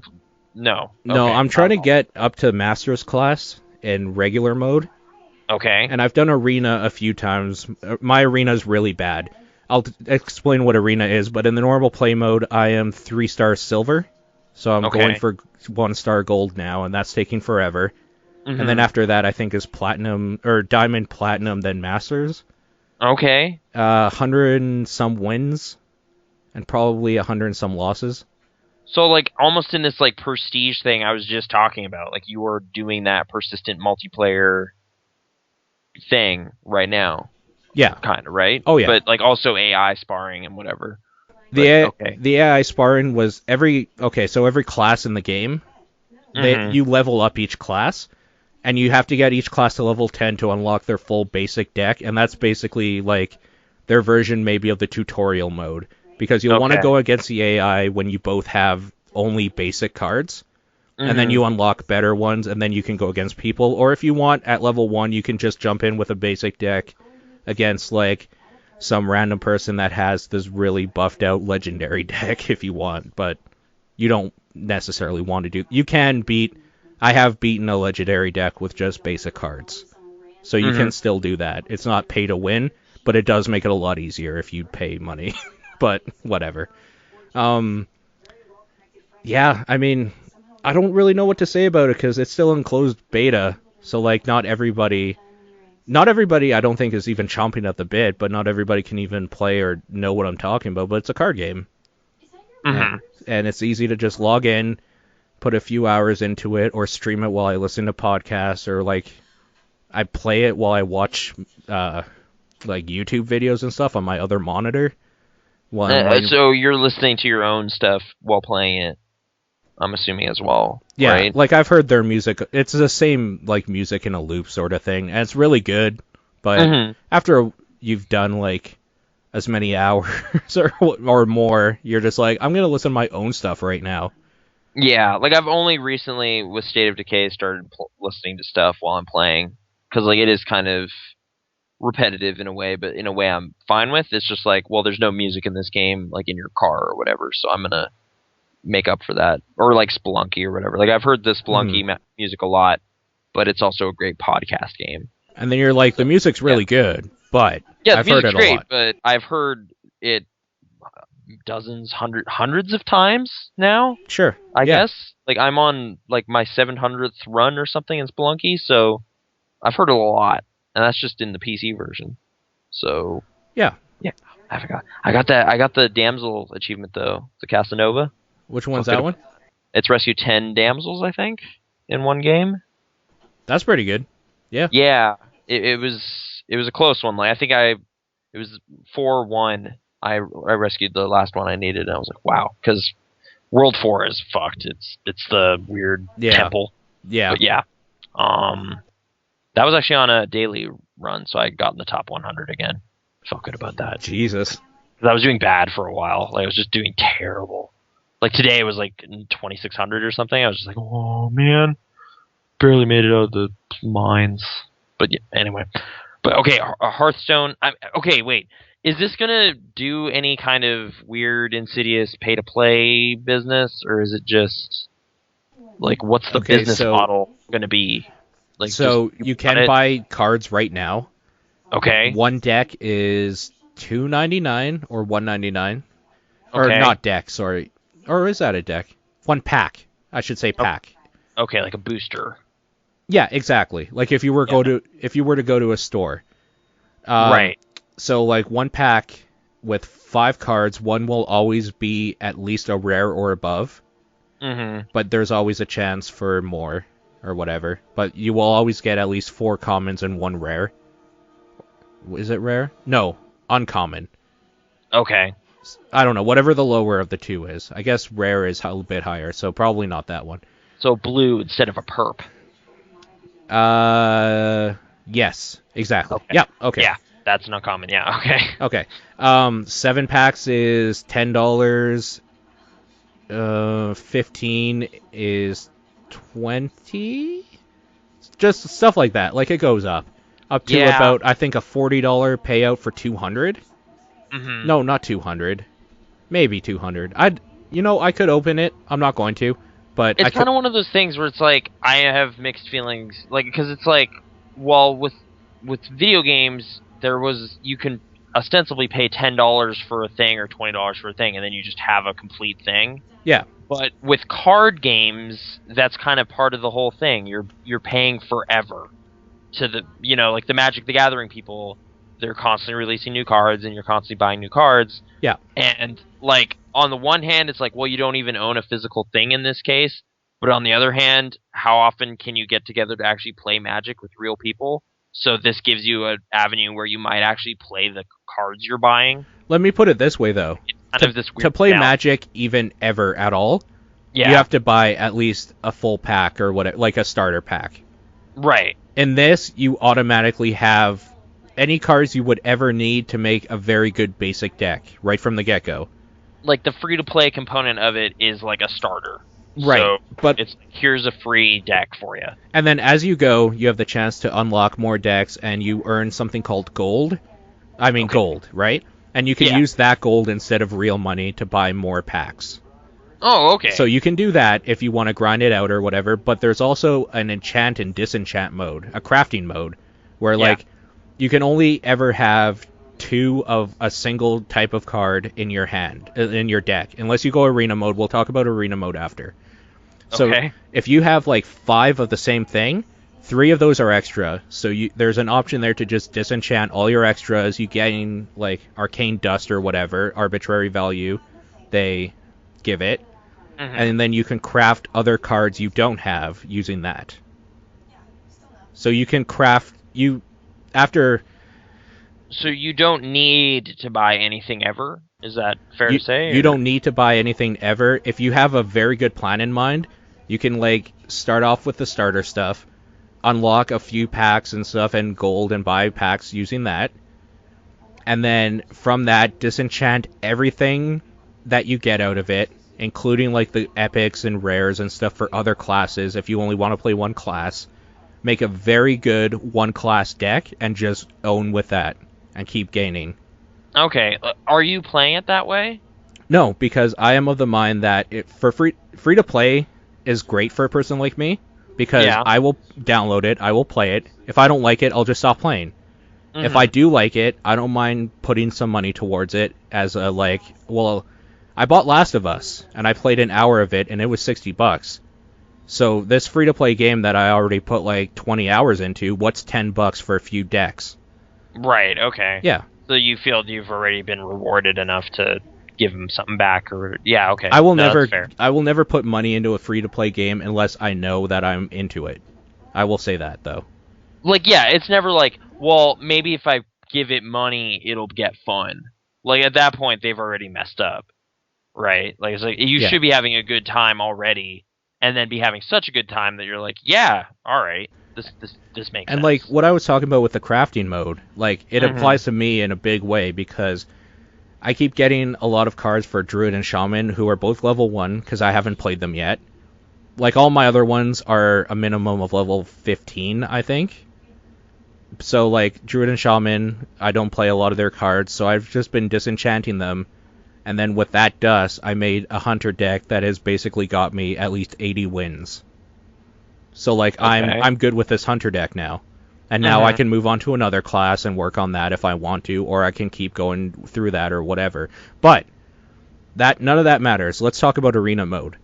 Now arena mode is a draft mode where like they give you every deck or whatever when you go into a game has 30 cards. So they will give you 30 choices between 3 different cards like every round or whatever, and you draft your deck. They give you don't have to have these cards already unlocked or anything. They Mhm. just kind of throw them out at you, and then you choose one out of the 3, and then a next one out of the 3, and sort of thing, and they keep rotating like that. And everybody that goes into arena mode has to do the same thing, so it's on-the-fly deck building. And then you just see how far you can get to it, up to 9 wins. It's basically like a gladiator mode. Like you win, then you keep going. You lose, you take a loss, and you keep going. After 3 losses, you're out. Oh, okay. Yeah, so you can do that mode too, and that usually unlocks you better stuff. Okay.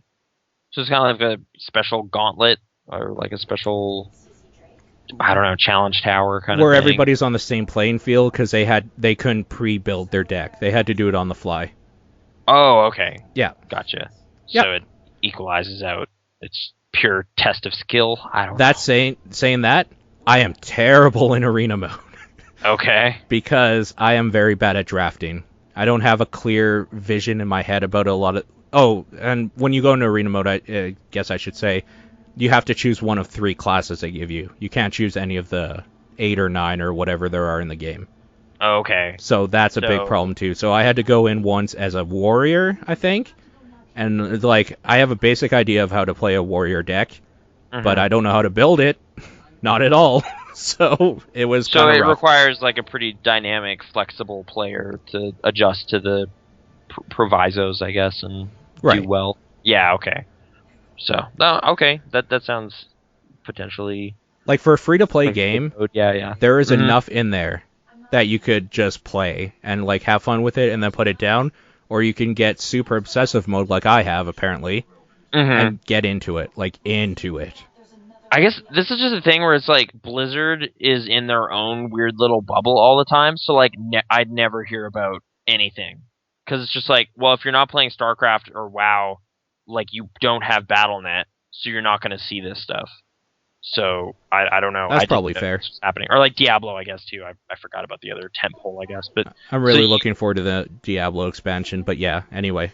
do you just get Hearthstone through BattleNet? Is it just like a thing? There, Well, it's a Like, is closed that how that beta, works? so you have to opt in. You have to basically put in your Battle.net profile. I'd like to opt into betas, please. And then they will be like, there's like 1 million people here. Let's choose 100. And then Okay. they'll throw them out randomly, like weekly or bi-weekly or monthly, whatever they do. Okay. Yeah. But you're saying it's worth trying that out, like if you can. Well, I mean, you can. Because Yeah. next time we hang out, I mean, you can just play it on my thing. That's fine.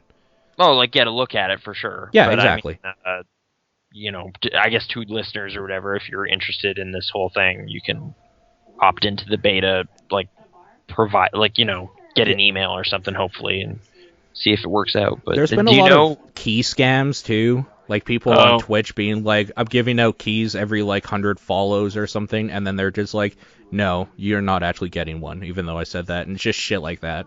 Oh man. Okay. Yeah, so there's been a lot of controversy with that too. But that's with anything that like people want. People will try to take advantage of it. So whatever. Like people have even messaged me and being like, "Do you have an extra key?" I'm just like, "No, bro." I don't. I'm not gonna lie to you. Be like, well, I might if we get to 100 subscribers. Yeah, exactly. Well, what they do is like, if we get to this amount or whatever, I'll draw a name or blah blah blah.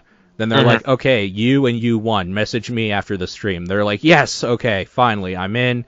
Everything's good. It's like being picked first, not last in gym class, right? You feel really good. Yeah. But then what if you're just like going over to that side, and then it's like, hey, you drafted me. And they're like, oh no, that was just a joke. I actually wanted this guy, lol. And then you feel like shit. Whereas I thought what they could also do is just be like, this guy and this guy won, send me things. And then everyone goes like, oh, it's not me. And then you realize, wait, those people aren't even real. He's not actually giving away codes. Those are just fake. There have been some of those too, where people get their friends to be the quote-unquote winner, and then they're like, awesome, thanks, man, in the chat so everybody sees. Yeah, and they like, oh, it's real. Maybe I'll get it next time, and then people keep subscribing. Right, exactly. Like a snake oil selling tactic. Yep. Nothing. People have been doing it since back when, well, I mean, snake oil was a thing. Yeah. So like 150 years ago or whatever. It's a thing. Yeah, it's a thing. It always has been. Always will be? I don't know. That's on you, next generation. Will you fall for it again? No. You better not. They probably will. Yeah. There'll be something. I did, but no. Like jetpacks, if people are like, I'm giving away jetpacks after every, 1,000 bitcoins. Oh my god, bitcoins. I'm so glad you brought those up, because we need to talk about Bitcoin. Yes, we do. Because, where I'm sitting, it is just, yet another thing that just makes me go, man, money is so fucking pointless. It's just this arbitrary, made-up, fairy dust bullshit. It's just if I had been just telling my computer to start generating magic codes 2 years ago, I'd be a millionaire now? What is that? It just cheapens everything. Yeah, I know. Just this is so worthless now. Why? I don't know. Isn't it kind of great, though? The idea of Bitcoins is hilarious. It's so good. It's kind of hilarious, but then it also just makes me just really kind of just defeated again. It's just wow. If I had just lucked out, it's just this random lottery people weren't even sure they were in or whatever. So it's just what do I do? What do I keep? Should I have been keeping my Nintendo coins this whole time? Maybe they're going to break big sometime. I'd be a billionaire in the future. Microsoft points. It's going to become a real currency. If only I'd kept them. But instead I bought, Meat Boy. There was a news story, I think. It was... The Welsh thing? What's that? Sorry. I'm jumping to a different news story, potentially. What is this news story you were saying? Where a dude threw out a computer he was mining bitcoins on a long time ago, and people are like, they're pointless, and then it's actually $7.5 million. I know. Yeah, that guy is in Wales or whatever. Yeah. And he's, digging through a landfill somewhere. Because, this summer, he threw away that hard drive, and now it's blowing up, and he's just like, fuck. Yeah. Are you serious? Are you fucking kidding me right now? He's not saying that because it was on the radio, and you can't say that. But internally, what the hell? That's got to be the worst thing. But I don't know. It just is I don't know what to make of it. Okay, we've actually lately been doing Litecoin stuff, which is the smaller version or whatever, and we're at $3 right now. So how long? Awesome, right? Days. Right. Harvesting or whatever. You can't even live on that shit. No, I don't even understand still how this is a legitimate thing. It's just it sounds like you're basically generating keys, but then it's worth real world dollars because everyone is in a bubble right now. How? No, it's because remember how we were just talking about manufacturing? Yeah. It's because data is worth more than product. Now, yeah, kinda, I guess. Yeah, okay. There's an equivalency at the very least. Yeah. That's so weird to me. I don't get it. But, oh no, okay, yeah. There's, some guy who's in legal trouble, but that's because of Silk Road stuff, right? That's, drug trafficking? Yeah. Okay. All the darknet stuff. Darknet stuff. Legit darknet weirdness is, it on CBC radio now. Like, it's just so That's nuts. where the Bitcoin stuff is like the hugest, I think. Yeah. It's the darknet because you use that to hire people to kill people. Yeah, I know. I mean, the idea of like an internet currency makes sense. It's just so weird to me that it's like, well, some dude just decided to start doing it, and then eventually it became real. And then eventually people were giving other people data, like not even real things, so those people go do heinous crimes. Like, I'm going to transfer some data over to you, and it's like, whatever, checks out over here. And then, yeah. I'm sending you the email right now. You'll get the other email when the job's done. Yeah. I mean, whatever. It's just too bizarre to even wrap my head around right now. It's just like that fake nonsense became real, and the real world is talking about it. Like, I guess whenever like the radio starts talking about dumb internet stuff, it just weirds me out. Like, I it's agree. just like, this is the news now. Like, this is the thing. Is like dumb stuff is now the talk of the town, like the actual town. And it's like, of course it is, but I thought this was like a little in-joke or something. Like, I thought it was a small thing, and it's actually toppling empires and like... Mr. Marshmallow is asking, how do you generate bitcoins? Or how do you mine them, rather? Okay, I honestly didn't do it. Like, Brittany built the computer and everything, but like, there are Bitcoin mining client things that, you know, they looked not especially user-friendly, to me anyway. You're writing business in Notepad and pasting business in there, and then now it's like hashing keys, and every now and then it gets one right, and we get pennies and pooling. Like, I'm pretty sure it's basically just like there's a client that they call a wallet, a Bitcoin wallet. We have, a wallet, yes. And then from that, you are literally just, let's call it streaming, for like an easier way for people to think about it. You are basically downloading so much data that your internet service provider will kill you if they find you. Really? I don't know if it's... You're downloading a blockchain, and it's usually over 6 gigs. Oh, really? Yeah, so if you have data caps, it can get really hairy. Oh my god. Okay, because we've only... And you can crash computers and hard drives. You can fuck shit up doing it. That's why people that mine bitcoins literally have a supercomputer just to do it. Okay. Like, I mean, it's definitely a thing where you can kind of select how much it's taxing your stuff while it's doing it. So it's like, Windows is like not running well when this thing is on full tilt or whatever. It's basically using all the power in your computer, and like someone will pay you a little bit for it. That's basically what a Bitcoin is. Yeah, it's like crunching mad business to figure this stuff out, and I don't so far, I don't know. Remember Folding at Home, the PlayStation thing? Yeah, it's that. Okay. I didn't understand that either. Like, when that came out, it's like, turn on this thing on your PS3, and then through magic, it's solving cancer, and you're just like, well, it's using your bandwidth. What are you talking about? It's using your bandwidth to like help them. Yeah. Yeah. To I don't know, take a bit of their bandwidth. Their load. Yeah. Which is like, okay. PlayStation's all over the world taking a giant load for cancer research all over the face. Oh my god. Yeah, it's essentially what was happening. I had the app and I wasn't sure what that was for. But yeah, okay, I guess that's what's happening. I've been a little worried about the whole bandwidth cap thing, because it's like, how much of the internet is this using, or is this just processing it in it offline kind of? I don't know, but that sounds potentially bad. We've only been doing it for like a week or whatever, well, right? Well, if you're doing light, you were saying like very light, right? Well, they're called Litecoins. Litecoins, yeah. Smaller, like a current, like, I don't know. Like, that's probably fine. I'm talking about like Bitcoins, like doing the big business, the business. Yeah, we're at like 0.04, I think. 0.04 of what?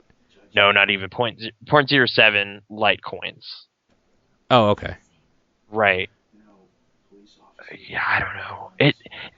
Still weird to me, but whatever. If you have bitcoins, man, they're worth like $1,100 each. So get in that. You can go to bitcoin.org, by the way, to get some information.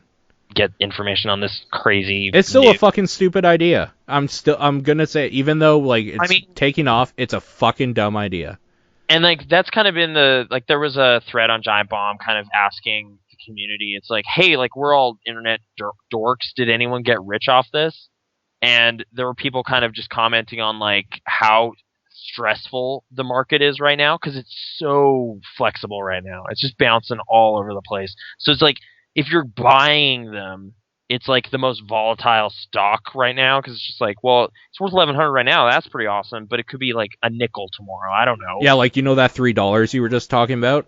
Yeah. For like that day's worth of work or whatever. Mm-hmm. Tomorrow that might be worth a cent. A cent. You made a fraction of a penny. Yeah, like who knows? It's all over. So and then you delete it or get rid of it. You throw the hard drive out, and then you find out in a year, is like that $3 is actually like $5 billion. Yeah. I think that was the thing. Is like when I first read like some of these stories that were popping up on Reddit, it was like a guy who bought $30 worth of bitcoins like 4 years ago. And now it's worth, like, now he just, like, bought a house. I remember seeing ads. And I'm just like, this sounds like that episode of Futurama where he had, like, 14 cents in the bank, and now he has $1 billion. Like, it's that dumb. But it's real. Like, this is news. So, money. Anyway, I remember, like, seeing a sidebar. It might have been, like, on a porno site or something really dumb. Okay. But, like, I remember seeing something. It's like, buy bitcoins now, and it was like 100 for like $100 or something.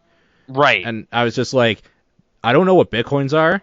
I'm not spending $100 on anything on an ad and like Engadget or something. Yeah, like it's like this is a banner ad. This is internet garbage. Had I done that, I would be a billionaire right now, probably. Oh my god, yeah. Yeah. So it's like, who knows though. But that's the thing, like that part of it is maddening for me to think about because it's like, well, there's all sorts of crazy opportunities right now, and you're just like, yeah, but the hindsight is 2020 thing. Like all of this seems like just the most shady stuff in the world, but it's actually paying off. So it's like, it is not rewarding, like I don't know, any kind of skill or anything. It's just like dumb luck, like in real, like actually. So it's like, wow, sweet. The dumb horse I bet on actually turned out to be amazing. Well, and you know why bitcoins are popular, or like really expensive now, though? Everyone's talking about it. No, not even that. It's because dudes like that one dude in Wales threw his computer out, and they became scarce. So when the whole world starts mining bitcoins, it's like people printing money. It's going to become worth absolutely fucking nothing. Although, or is like part of it because of the illegitimate factor? Like it's just like, well, underworld crime makes this a currency. So thanks Silk Road for making this for everybody. So I mean, the same way that like pornography will say what the next like video format is, bitcoins will say how like, or I mean, rather, let's say we'll say drugs and murder will say what the new currency is. Sure. Like, it's like, as long as some services are being offered for the thing, it's like, well, this is legitimizing this thing. Even if it's, like, not cool, it's making it equatable to other stuff. So eventually it's like, well, I'm going to buy in on this. And then once that starts happening, now you have a real thing. And bleh. I guess what we're saying is that in Fallout, bottle caps can become the new currency easily. Good. Because they're going to be rare after the bottle company shut down, so now it's as they're good as already rare, unless you're like, if we're talking about like Coca-Cola caps, I think those are legitimately actually worth money, like from back in the day, like collector's items. I'm not talking about like your Molson Canadian that you buy at the corner store now because they're all in bottles still, right? But like I could see a time where bottle caps are the currency, and I mean, a lot of bad shit has happened before that we get to that time, and if we're still alive to see it, we'll be happy, but it could happen. I'm just saying, Fallout is the future, and war never changes.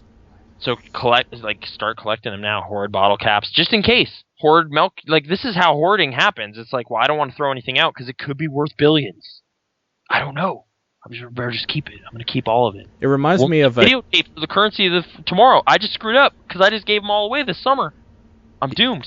That Naruto game is now worth millions. Yeah, it's like Xbox 360 discs are now the currency. I'll Like, tell you, NHL 2K6, dude, you got 3 of those, you can buy a cow. And you're just like, I'll tell you what. If that Naruto game ever becomes worth over like $1,000, I'll give it back to you to cash in.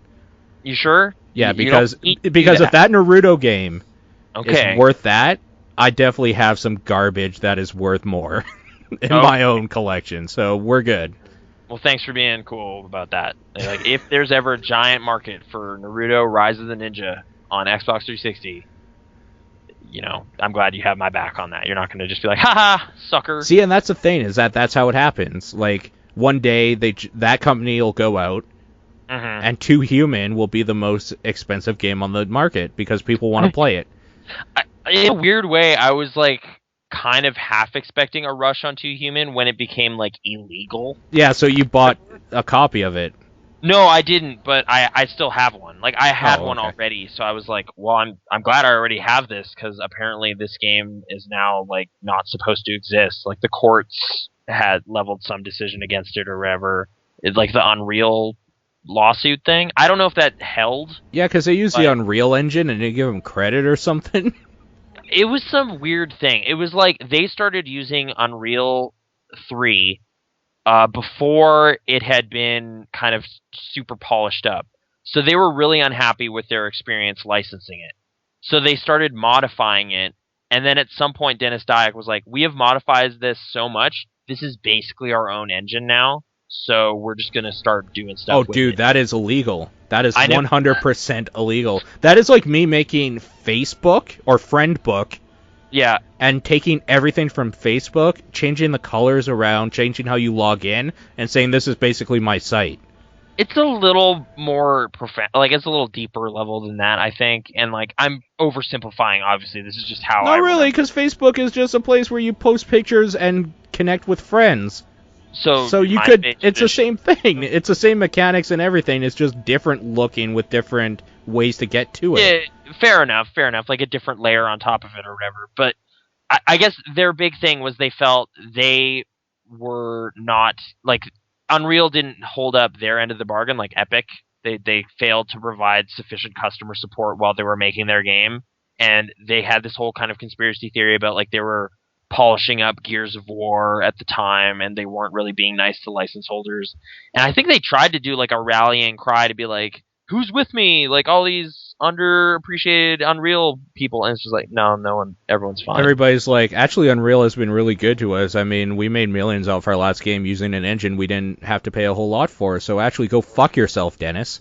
Like, maybe you're just bad at making them. I don't know. I don't think he's bad at making them. I think he's batshit insane and probably shouldn't be allowed to talk.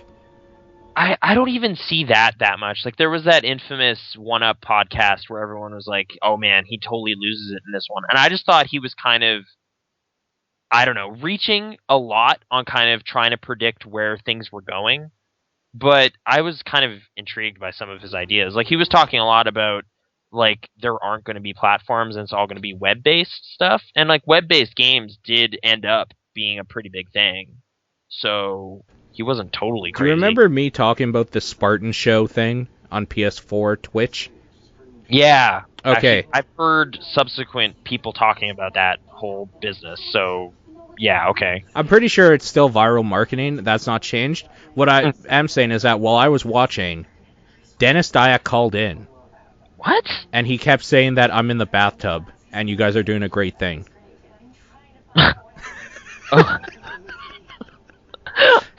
He was stoked about being in the bathtub.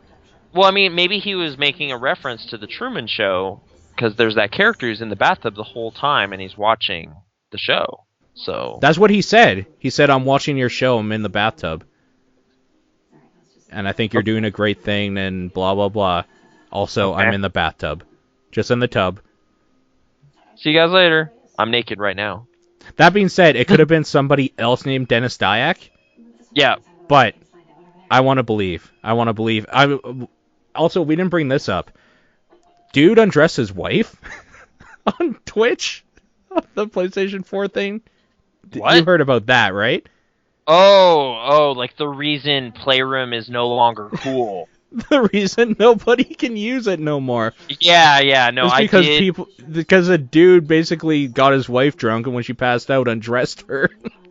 Yeah, I mean, the first thing I heard was just like a couple started fucking with the thing on, and I was like, what? Okay. That probably happened as well. But like this, yeah. Then the thing, like, Giant Bomb talked about it, and yeah, Jeff Gerstmann described it as like drunk wife, and it got a little weird or something kind of thing. And I was like, oh, okay. So yes, I guess I did hear the story, and yeah, subsequently Twitch, like Playroom, is no longer a game you can stream really. And yeah, that gimmick that got you like 4,000 followers, Spartan Show. Mhm. Have fun.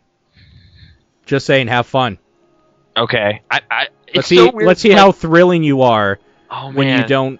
you're not sitting on a platform that doesn't archive anything, and you're just expecting all the Sony fanboys to rally. Let's see what happens when you get into the real web, bro. I mean, it's like every now and then, like, I mean, I listen to a lot of other gaming, like gaming podcasts and stuff, and it's like every now and then we're just so not with the crowd on a thing. Is that good Like, or bad? I think it's good, but it also probably means like a lot of people might be a little annoyed or something. Like, I don't know. Well, like, it hurts us directly. slamming fingers. Yeah, like exactly. Like it's like there's a lot of people who might find us too cynical to deal with or something. Like specifically like that, we were like the only people I think I've heard say anything about this that were kind of like Humble Store. I don't know. That's a little weird. I don't like it. Whereas everyone else was just like, yeah.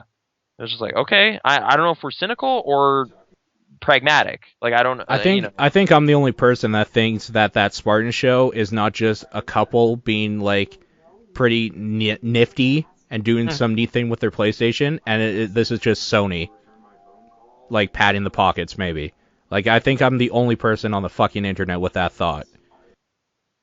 Yeah, I don't know, like if you're just being overly cynical about it, or if it's actually like that's a possibility. It is a possibility. Everybody knows what Sony's like. I mean, you're not wrong in pointing out, like, you know, hey, they've done dumb viral marketing before. Like, this could be that. And, I mean, the kind of profile of some of the people phoning in and stuff is a little weird. Like, oh, we just stumbled on this stream. Look what's going on over here. But, I mean, it could also just be, like, people streaming for the first time, and it's kind of cute and funny, and it worked or whatever. But, I don't know. I mean, I don't know how to... I didn't even see it. I haven't seen...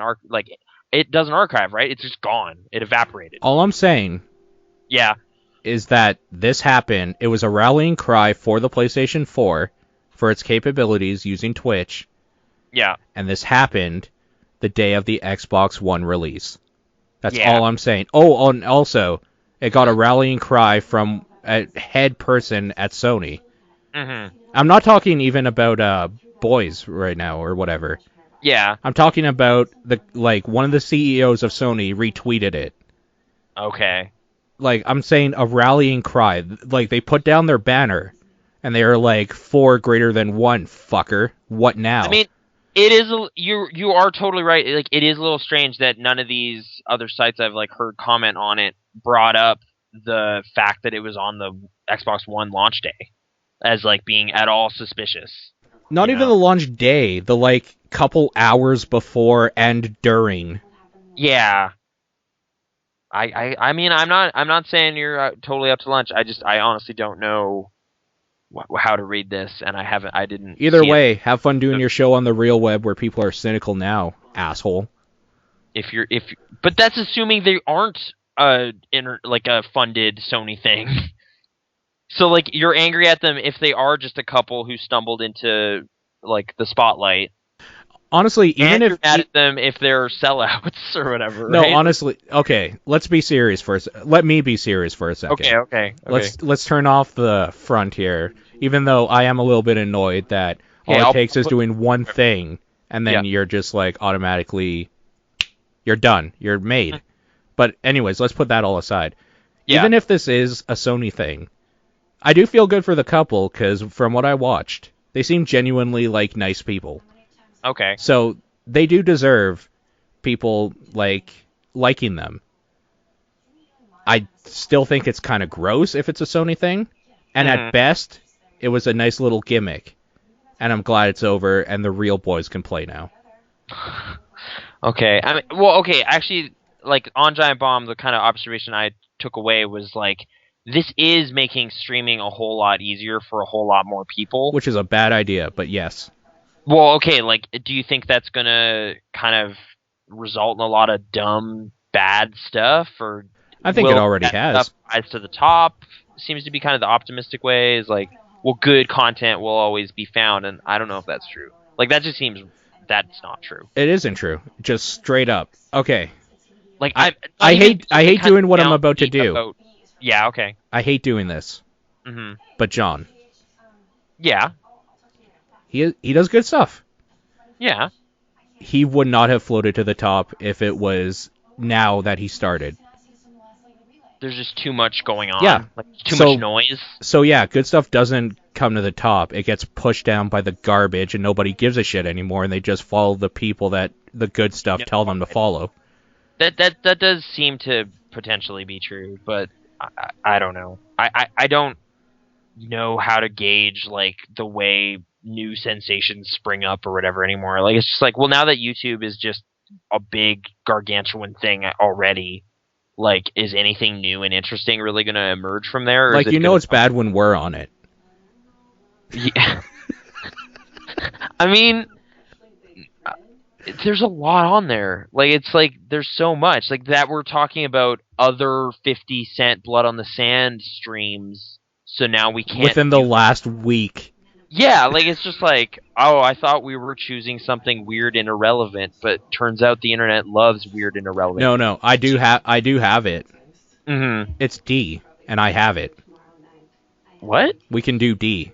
And no we're one's going talking about D. But nobody. Now that we say D out loud, maybe someone's gonna scoop us on. Every time I tried to look for like even information on it, do you know how hard it is to find information when you Google D game? Like, a lot is like, maybe you'll get D3, the publisher, you know? Like, you're gonna get, who knows, D3, the Mighty or like Ducks. Katamari Damacy. Like, you get everything with a D in it. Yep. Like, it's terrible. So the fact that I have it ready to go, we're gonna have to call it something different, just so people won't even know how to find it. Like, it just won't be. Yeah, okay. And like, even like trying to look up. Okay, so this is what I had to resort to looking it up on Google or whatever. Was it even Google? I think I looked it up through not an ISO emulation site based on these words: D Warp 1996 Laura Dracula video game. Okay. It had to be so specific. Laura's like the main person in it. And then Warp is the company that made it. It came out in 1996. The name is D, and it's a video game. Right. Like, just like, this is exactly the trail you need to follow to find what I'm looking for. Mr. Marshmallow in the chat is saying, what is this D game? You'll get the D, Marshmallow. We will give you the D. Oh my... Alright. That joke is going to be so overplayed. In that stream, especially. Like, that's... I'm not thinking we stream. I think we do a recording on that one. Okay. Because that one will not lend itself good to streaming. It'll have to have a lot of fast forwards. Probably. So. Just like, no, we died. Or like, best case scenario, save states. I don't think the 3DO emulator that I found, and trust me, finding a 3DO emulator in general was hard. Let's not even talk about the video game right now. Let's talk about a Panasonic 3DO with the BIOS. That was hard to find for the like 2 games that came out on it that people care about. D is not one of them, by the way. No. But anyways, finding that was a pain in the ass. I don't think save states is a thing in that. I think it's literally just like, okay, I see this file, I'm playing it. That's like what the thing is. There's no options. It's like, you can do you can like input your controller. You can choose like if you want the sound on, off, or like louder, and then that's it. That's all you get. Have fun. Have fun playing D. I might. I don't know. It sounded cool, so we'll find out and share that with. Yeah. Yeah. I mean, if it forces us to dig deeper and like find really weird stuff that no one is talking about, that's probably fine. Like that's good. Well, it just means we have to dig into our past more, and it fits well because I played D for the first time ever at Game Dudes. Perfect. Right? So, yeah, I mean, there are things we can pull from that are pretty specific to us that might be interesting to people. I don't know if it's interesting to people. Like, that's kind of the thing. Like, but if we're doing it just to, like, revisit it for ourselves and then anyone wants to watch, that's a bonus. So, cool. That's kind of what we've been doing anyway, so there you go. You're right. Like, I mean, I think that's kind of the thing that makes me kind of, like, you know, in a weird way, like, a little jealous of the people that are able to pull in, like, big numbers and big crowds or whatever. But at the same time, like, I don't want to do exactly what they're doing because I don't care about the games they're talking about, or, like, I just don't want to be riding the current thing that much. You know? Like, it's like, I don't care that much about this. Like, I don't need to do that. Like, someone else is doing it already, A, but B, like, I'd rather play this weird other thing. So, I don't know. I think we're at a point now where people would rather see that. Okay, good luck finding some, like, full Let's Play of people that actually know the game D. I'm sure there's, like, one or two out there, and I'm sure they have a full 100 hits ever from 10 years ago. Right. Well, YouTube didn't exist 10 years ago, but yes. Okay. No, but, like, they put it up when YouTube started, and throughout the, like, 7 years or whatever YouTube has existed, they accumulated the full 100. Yeah. Like, yeah. That's probably there. There actually is probably, like, a million view thing, but even at this point, it's so old that nobody will care if we do it again. Because it's not being talked about, ever. I mean... Well, and there's nothing definitive about a Let's Play. It's like, that is one person's experience with that game. Like, you could argue they're playing it weird, or they're just, I don't know. I'm going to go ahead and say everybody that plays games and then records it, play it wrong. So we got to do it right anyway. Yeah. We got to bring something new to it, so we might as well do it right. Yeah. You're right. That's how, sure. Finally. That being said... I mean, I was saying, there aren't any definitive Let's Plays except for ours. So, yeah, like, go watch Silent Hill, the best playthrough of that game that has ever happened in any way, shape, or form. We still do love John. Yes. I think we have to... See, we have to reiterate that. See, we're in a weird position, because when we say that, the people that listen to us are very into LPs. For a very strong reason of why they even know it. Kind of jokey about it. Then at the same time, we say terrible things in the same episode about indie games. And we know a lot of people that make those now. Alright, I'm looking it up. SaxCat20 played D. He's got, like, at best 2,500 for some of this. That's it? That's really good for us. Yeah. Because I think with enough backbone to it, we can beat that number. Alright, I like that enthusiasm. I do think we can beat that, because 2,500 on the World Wide Web is fucking nothing. I mean, right now, we are literally less than nothing with Silent Hill, but that is also a game series that blew up in a huge way, and everybody that likes horror games knows about it, so everybody that has, like, a favorite person on YouTube has probably done that game. I don't know. I'm just seeing if anyone's played Blood. Oh, Blood. Okay. All right. I'll get that. Around 20,000. So people care about Blood. That's the next. We're building a ladder right now. I think D is the first step and Blood is the second. And then soon we'll be at Call of Duty Black Ops 3 when that comes out, because that'll come out probably. I don't want to play that. Like, what are you doing? You know what? You're right. I That's don't either. Ladder I want to Actually, climb. there is another game. It's called Ill Bleed. Yeah. It's stupid. But I think it'll be great. It's a Dreamcast horror game that nobody gave a shit about back then, and probably even less people do now. But if you look up the trailer, it's like an old B horror movie. And it's stupid looking and kind of just all around dumb. But it's got a weird, neat gimmick you don't see ever, and that's literally just like a haunted house simulator.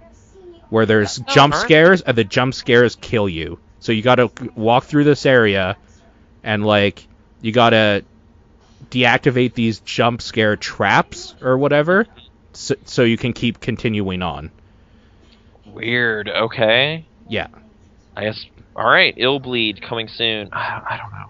Let's stop promising a bunch of stuff. I'm not promising anything. I'm just saying if we want to go down this rabbit hole, Yeah, there's plenty to be found. like, don't call it a comeback. I've been here for years. Okay. I don't know how to, like, okay, well, there's one company we're never gonna let's play anything. No, I don't know. Like, okay, Nintendo doesn't let you monetize any of this, but it's not like we're pulling in bucks anyway. I don't plan on monetizing. Like, Okay. I'm sorry if that was a dream. I hate Yeah. ads, and I don't want to give that. If we want to monetize a YouTube channel, Mhm. I don't want it to be Game Dudes. We could do something else. Like, Okay. where we put out actual content, like maybe like reviews or something. I don't know.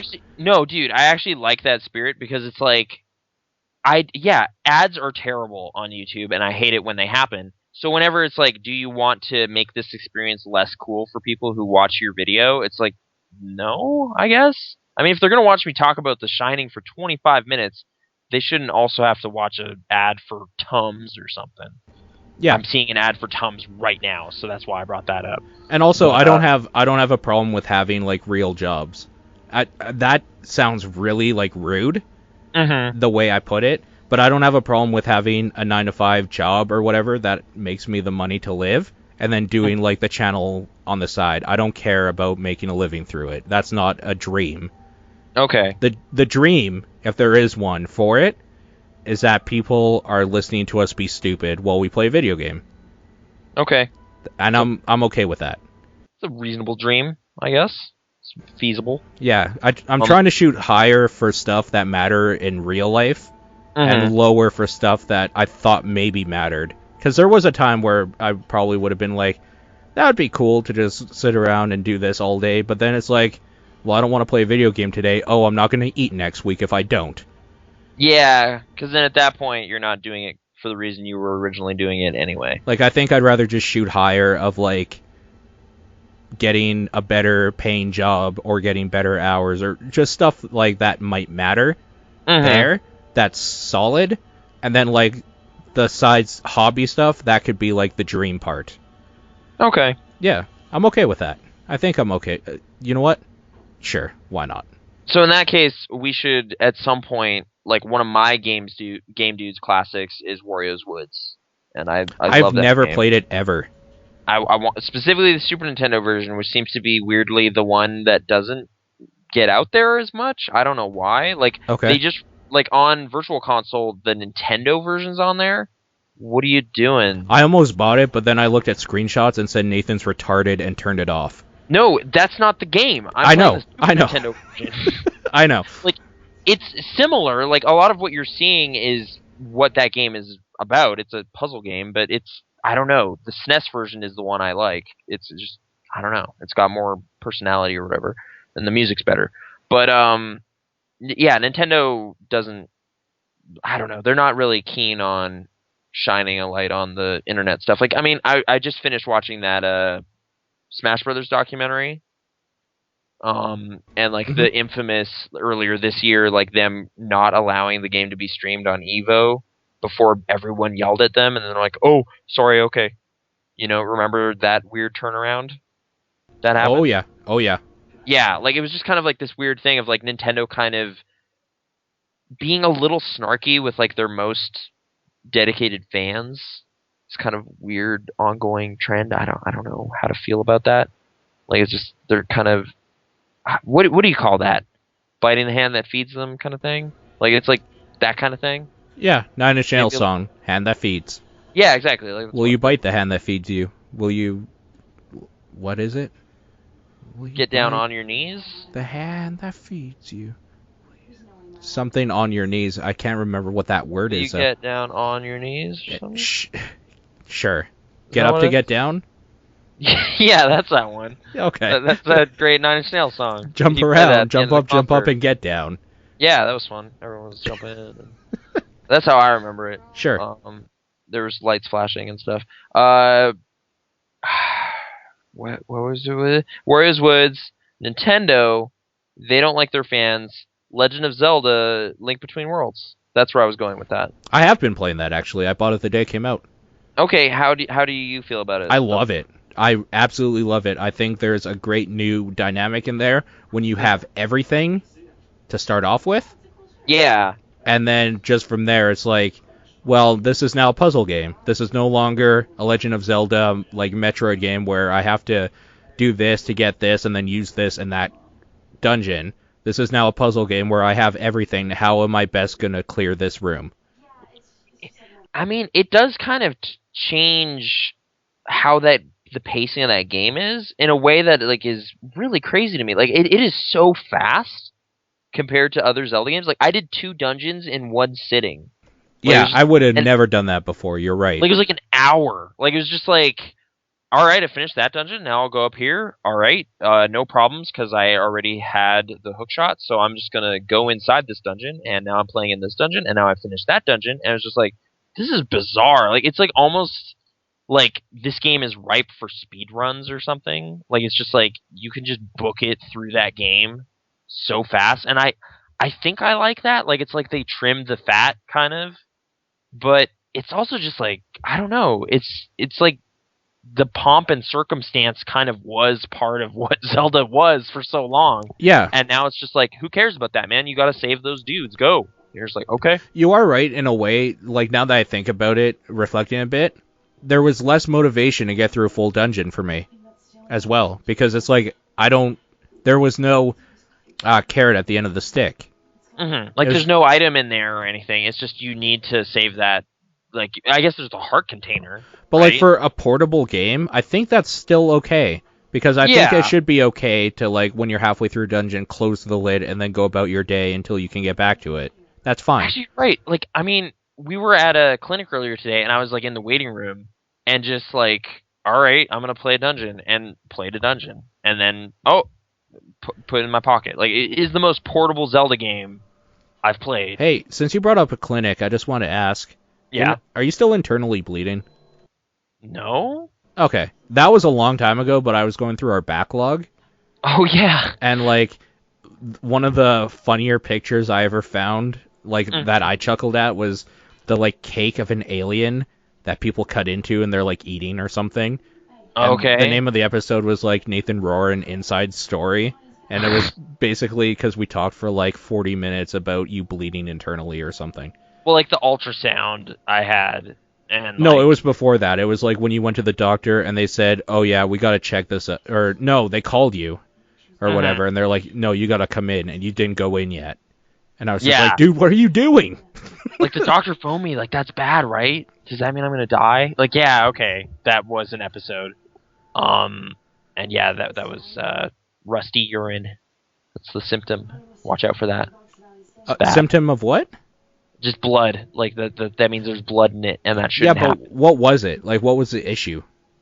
I don't even know, like, what the verdict was on that. Like, I had the ultrasound, and then I think it was, like, just at a subsequent appointment, I was like, well, was that fine? And it was like, I don't know.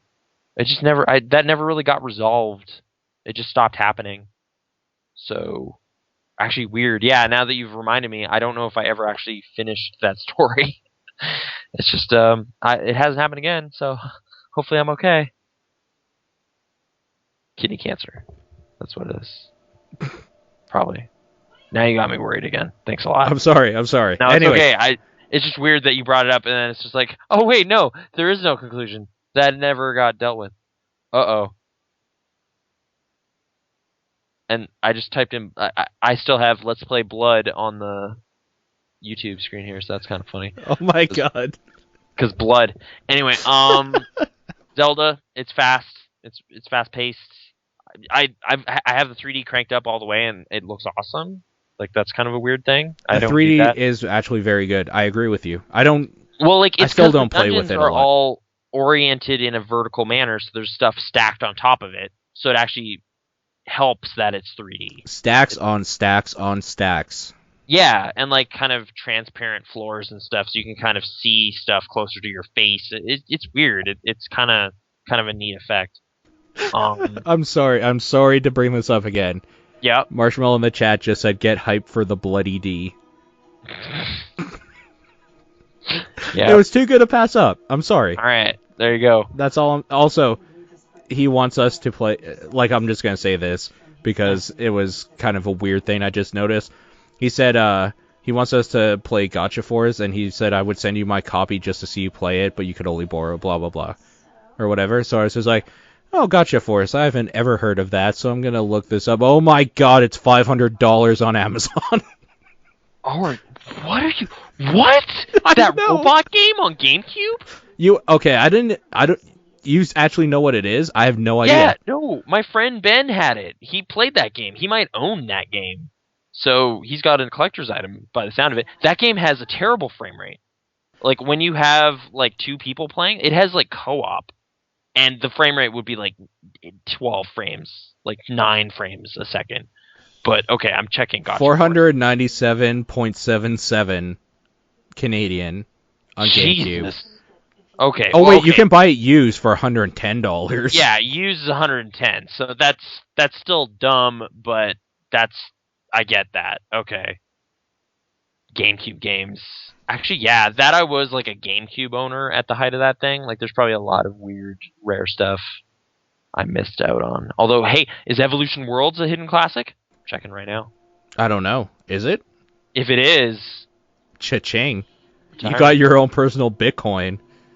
$24.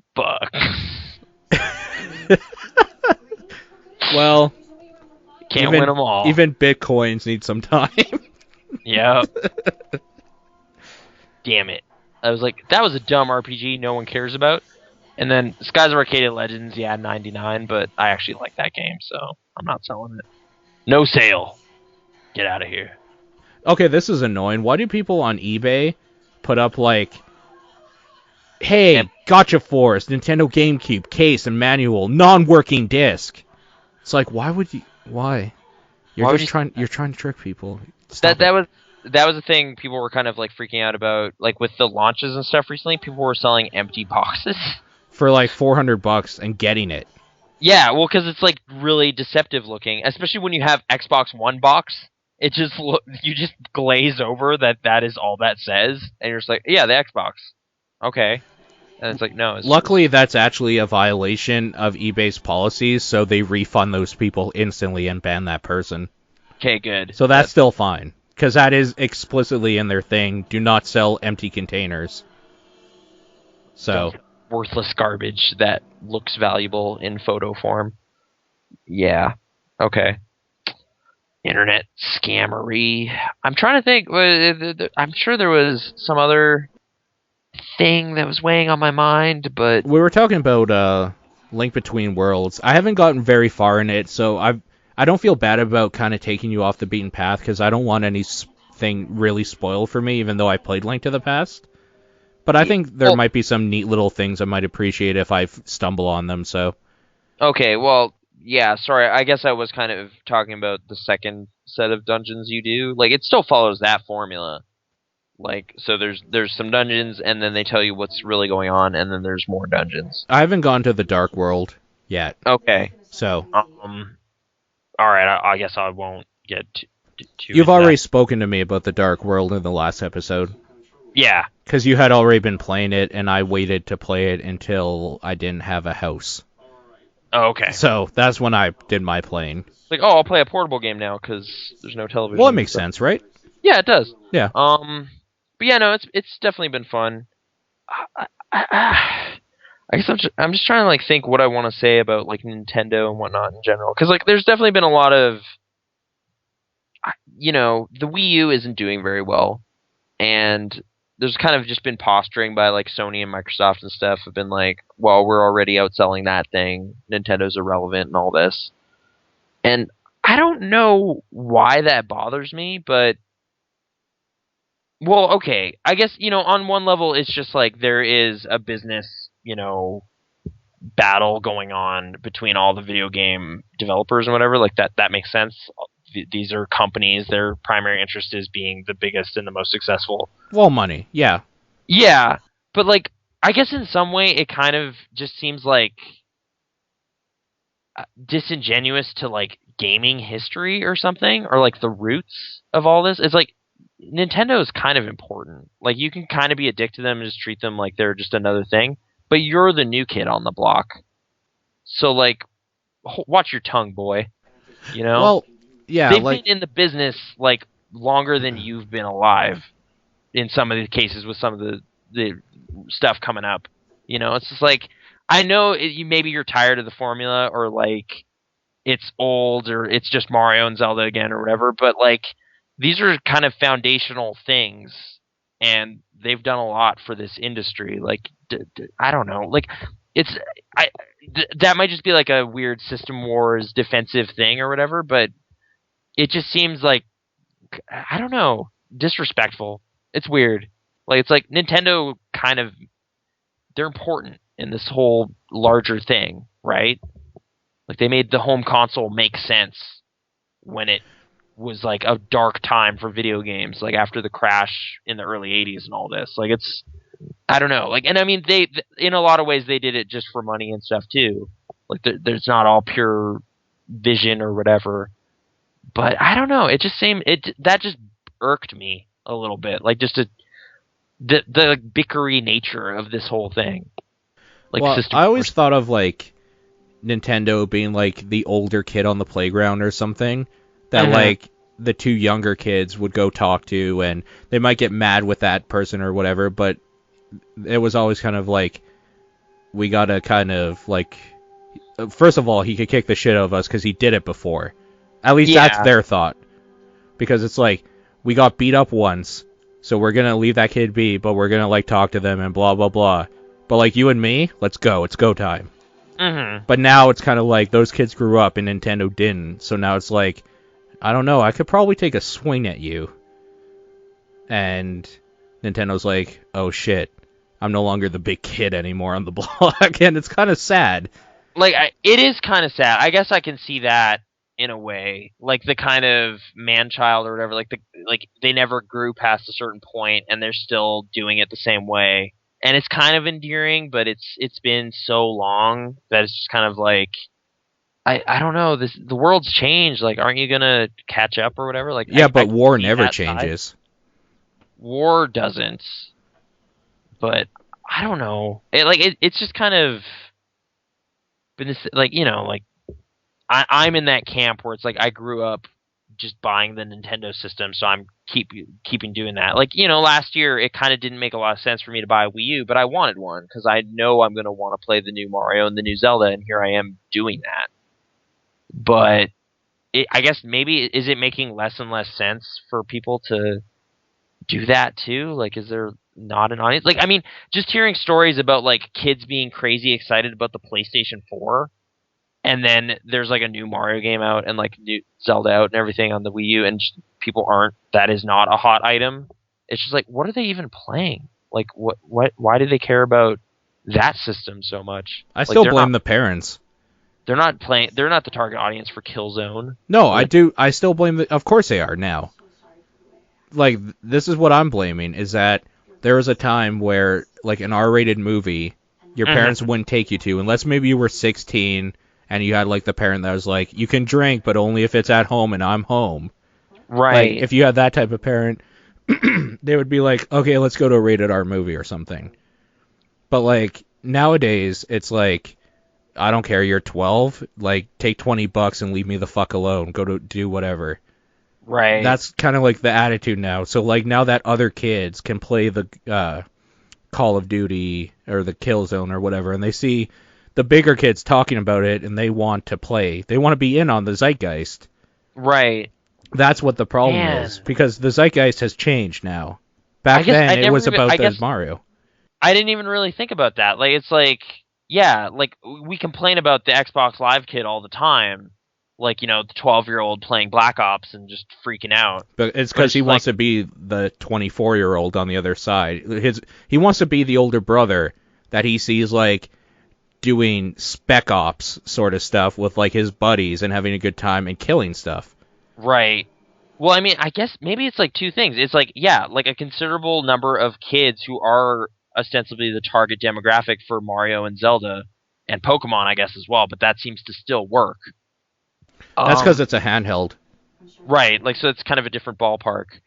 But, yeah, like, the target demo is either playing older games than they should be, like they're playing Halo and Call of Duty, mostly Call of Duty, and the other group, I guess, is just playing Minecraft or something. Like, Minecraft is stupid how big it is, and It's huge. like, it's just like toys and Lego and like phone covers and everything. Like, it's just like super pan media blitz of just Minecraft stuff, and that's what they're doing. And like, Mario doesn't offer anything like that at all. It's like, do you It want used to, run though, through and these Mario was obstacle huge for courses? the longest time. No, but I mean, like, just on its fundamental level, like, Minecraft is kind of this open, creative, online space, and Mario is like, do you want to run through crazy, colorful obstacle courses? And that appeals to me, but that's because I've been doing that for, like, 20 years. I don't know if that is a thing. Like, maybe kids are just like, this looks dumb. Like, you just run and get stuff? I don't want to do that. I want to build a castle or something. You're just like, oh, okay. Like, the creativity isn't there for them to build or anything. It's just levels. And the creativity was in the designers. Like, there's some really fantastic stages, but they don't get to build anything. So I don't know. Maybe that's kind of stolen away Nintendo's, backbone or whatever. Which would be so lame, because, man, that game's good. But Yeah. no one cares. I It's mean, kind of weird. I don't know. It's weird. Like, the demographic has definitely changed, and maybe it's also just a sign of the times with technology in general. Mario was very much, this is one of the best things we can do with this hardware. Nintendo's always been that way. They put out new Actually- hardware that's very good, and their first-party games are the best thing you can do with that hardware because they know the ins and outs of every part of it. Right. So that's always been the thing. The thing is, the Wii wasn't that impressive when it came out. So it started to dwindle a bit. The Nintendo first-party games, even though I didn't like Galaxy, and I had some problems with some other stuff, they were still very, very good, as always. Mm-hmm. Now we're at a point where people don't care enough about the good thing on the system that isn't as good as the mediocre thing on the better system. So there's a few things at play here, I think, and it's very much all contingent on Nintendo not growing up with the other consoles. They could still do amazing stuff, and I'm sure they could bring everything full circle. It just seems like they don't want to. Well, I mean, don't know they how? definitely don't want to play ball with, like, designing with third-party developers in mind. Like, through reading that book about the whole development of how they do things and whatever, like, it does become apparent they're very, like, kind of selfish in a way. Like, they design hardware that is good for making Nintendo games, and then they kind of don't care enough about what that means for other developers. So it's like, we have this touchscreen, and everyone's just like, I don't care. Like, we just wanted to put Assassin's Creed on it. Can we do that? I guess so. And then there it is. Or like Batman Arkham City or whatever. Like, it's just like ports, but they don't do anything Nintendo-centric because Nintendo's kind of too crazy. Like, they're off in their own weird little experimental side, and it doesn't translate to, like, people being interested. I don't know why, like, I kind of wish developers would be exploring the possibilities of the two screen thing, but they just aren't, because there's no money to be made there. Like, it's like a 5 million install base right now. Not only that, there's actually a money loss when you put people in a team specifically for something that's gimmicky. At the very least, something that can really only work there, and maybe with the Vita and the PlayStation 4. Well, but, I mean, that's a small group of people too. But, like, either way, say you have a giant team of 100 people. That's not even giant. We're just going to say 100 people because it's an easy round number. That is a big team, but okay. Well, it's not, like, huge. When I think huge, I mean, like, the World of Warcraft team itself is, like, half of that for one game. Okay. But, like, just stuff like, let's say 100 people. It costs money to have those 100 people, but you're going to hopefully make that money back, because that 100 people will put out a good product in a certain time frame. Mm-hmm. Now let's push that time frame back. That's an extra, say, 3 months, and that is 3 months worth of wages, blah blah blah. But now, like, 30 of those people are working on like the touchscreen capabilities, and the other part is suffering because of it as well. Yeah. Like, you're just adding more money for something that does, like, Nintendo doesn't give a shit, because Nintendo's a company that's like, I think Legend of Zelda would be good if you could blow into the microphone and that would blow out a candle or whatever. So they're going to build a full system for that one gimmick. Like, they don't give a shit, because they have an idea, they're going to run with it because they have the capability, and good on them. Mm-hmm. Everybody else is like, what the fuck am I going to use a mic for? Like, what the And fuck like am I going to every use? now and then, someone figures it out. Like Silent Hill, Shattered Memories, I keep bringing it up. Like, they actually decided to cater to some of those things, and it showed, because it was like, wow, that was actually a unique thing. Like, you can't do that anywhere else, and they actually went in that direction. But it was so rare. Like, maybe that's almost why it stands out, is because like no one else experimented with it. Right.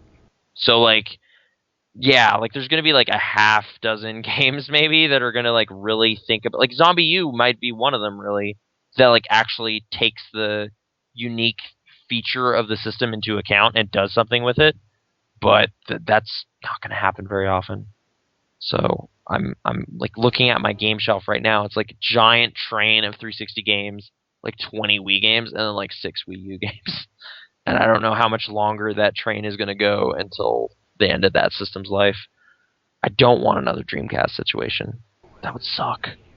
In a way. But the Dreamcast was badass. But yeah, like I want Nintendo to succeed. I feel they did good work, but it's just not panning out for them in the marketplace. And I mean, I don't know. Like I don't want to pick a side in the system war. I kind of want everybody to be competing and cool stuff coming out. But I don't want like the long-term veteran to flounder. That's just kind of a bummer. I kind of want there to just be a reset where like everybody is using the same system, aka a PC, and so, these like, companies are just wins. Well, Valve has their Source engine and whatever they're working on.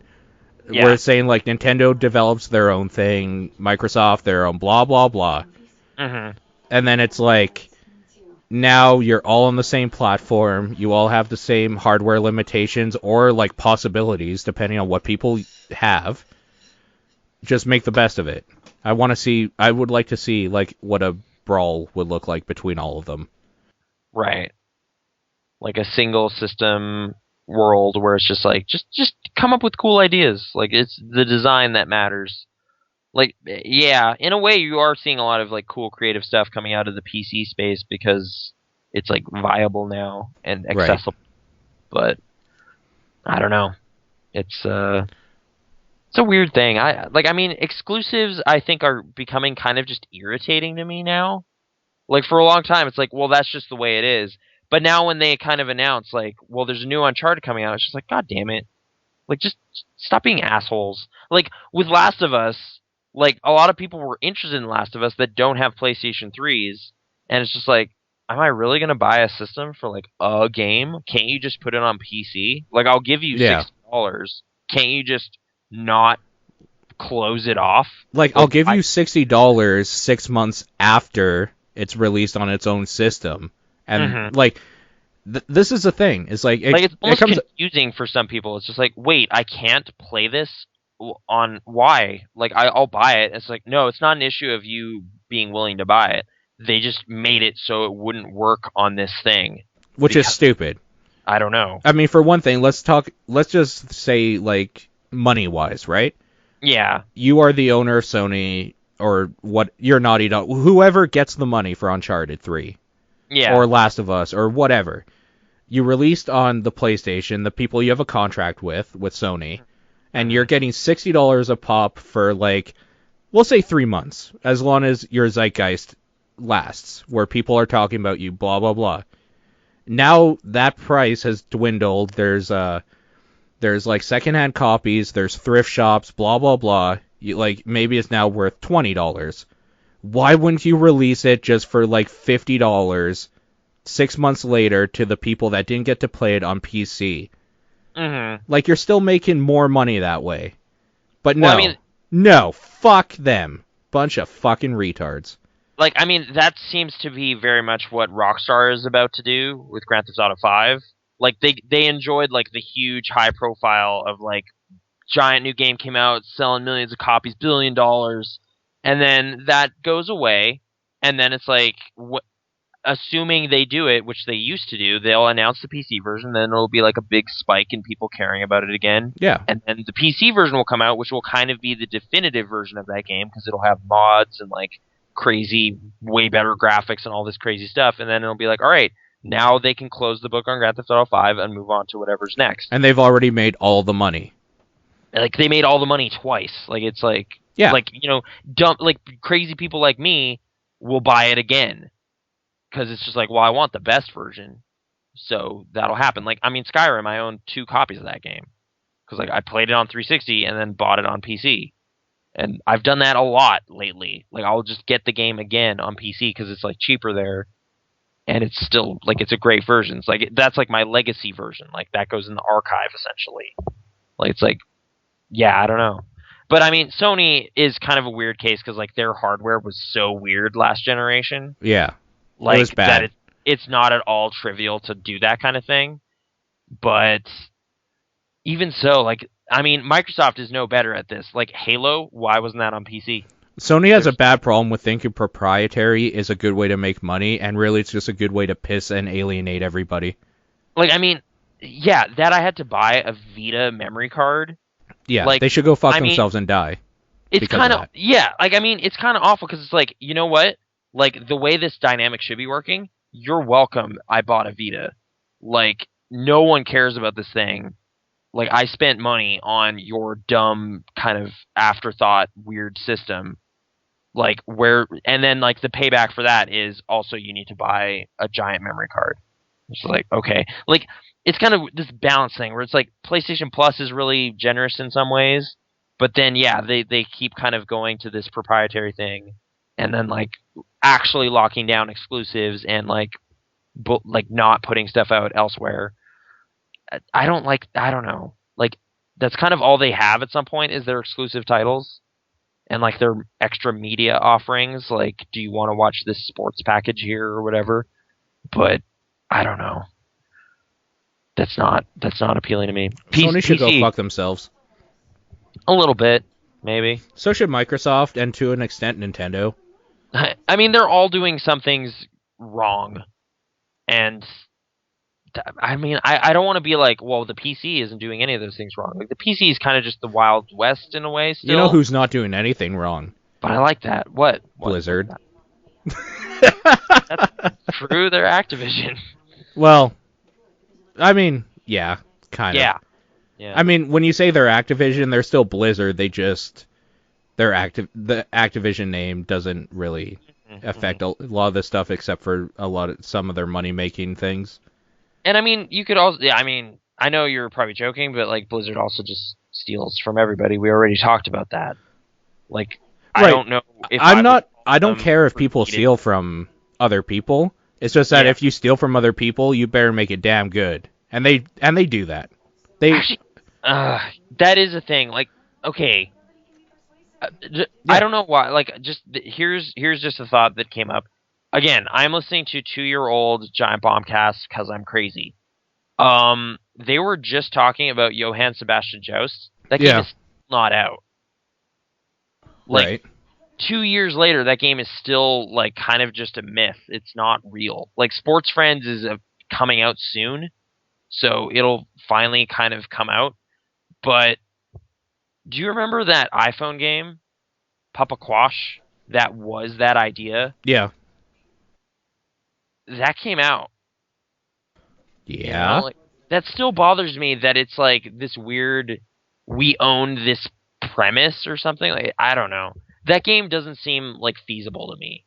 Like, as a actual thing people could play. What, Joust? Yeah. It's not. It's stupid. And the fact that people actually ever cared about it just shows that they're not intelligent.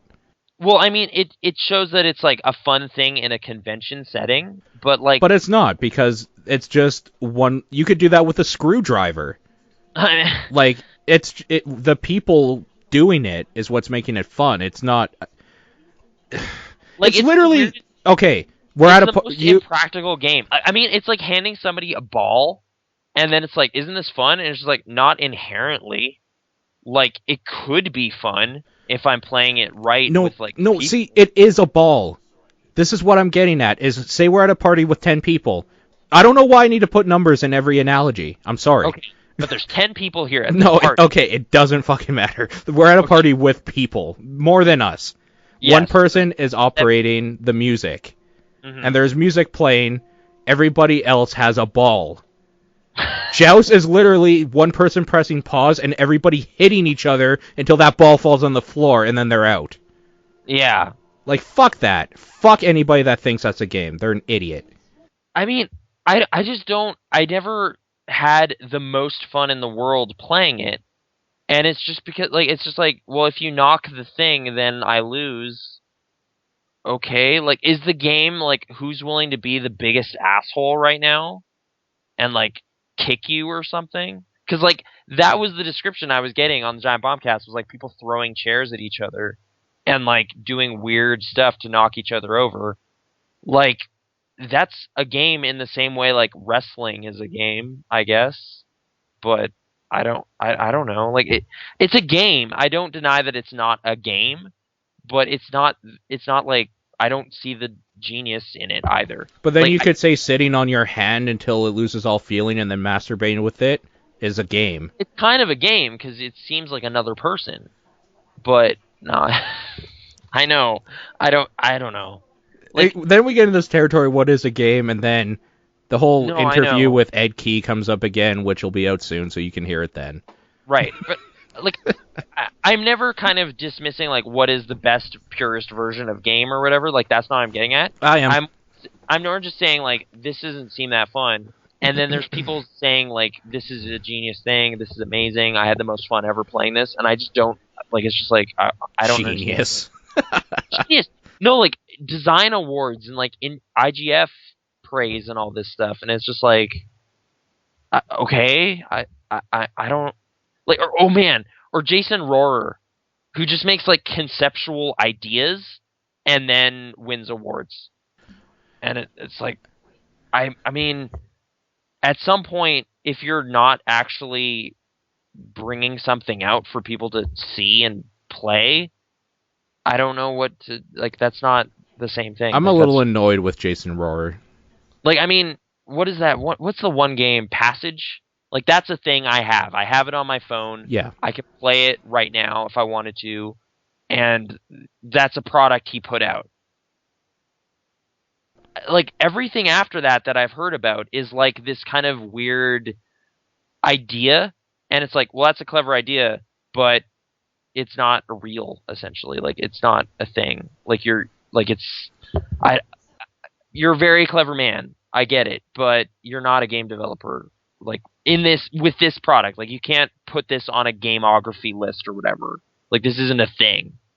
Like, you've heard the ones, like, there's a USB flash drive somewhere that apparently has a Minecraft mod on it, and the game is really trying to find it, because like, it was given to one person and then it disappeared, and it's like this legendary thing that's like around.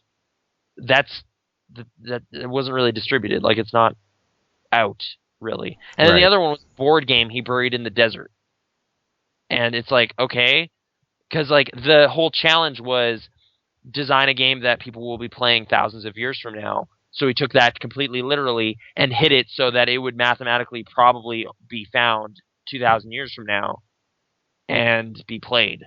And he designed, you know, there's some clever, legitimately things where it's like, he made the instructions pictorial so that they could be understood by anybody. Like, that's clever. I get that. That's awesome. But what if the board game is terrible or something? Like, none of this matters because no one alive right now is going to be able to ever play it. But it's still just like this weird, frustrating thing where it's just like, how does this get like attention and awe within this community when it's not even a thing that can be like appraised in any way. That's not even why I'm annoyed with him. Okay. I'm annoyed with him because I said, yo, you want to talk on this thing we do? And he's just like, can't right now, bro. He didn't actually say bro, but he's like, can't right now, really busy with Castle Doctrine stuff since it just came out or coming out or something. I was like, cool, I'll hit you up later. 3 months later, I'm just like, hey, so that's out, blah, blah, blah. Are you interested at all?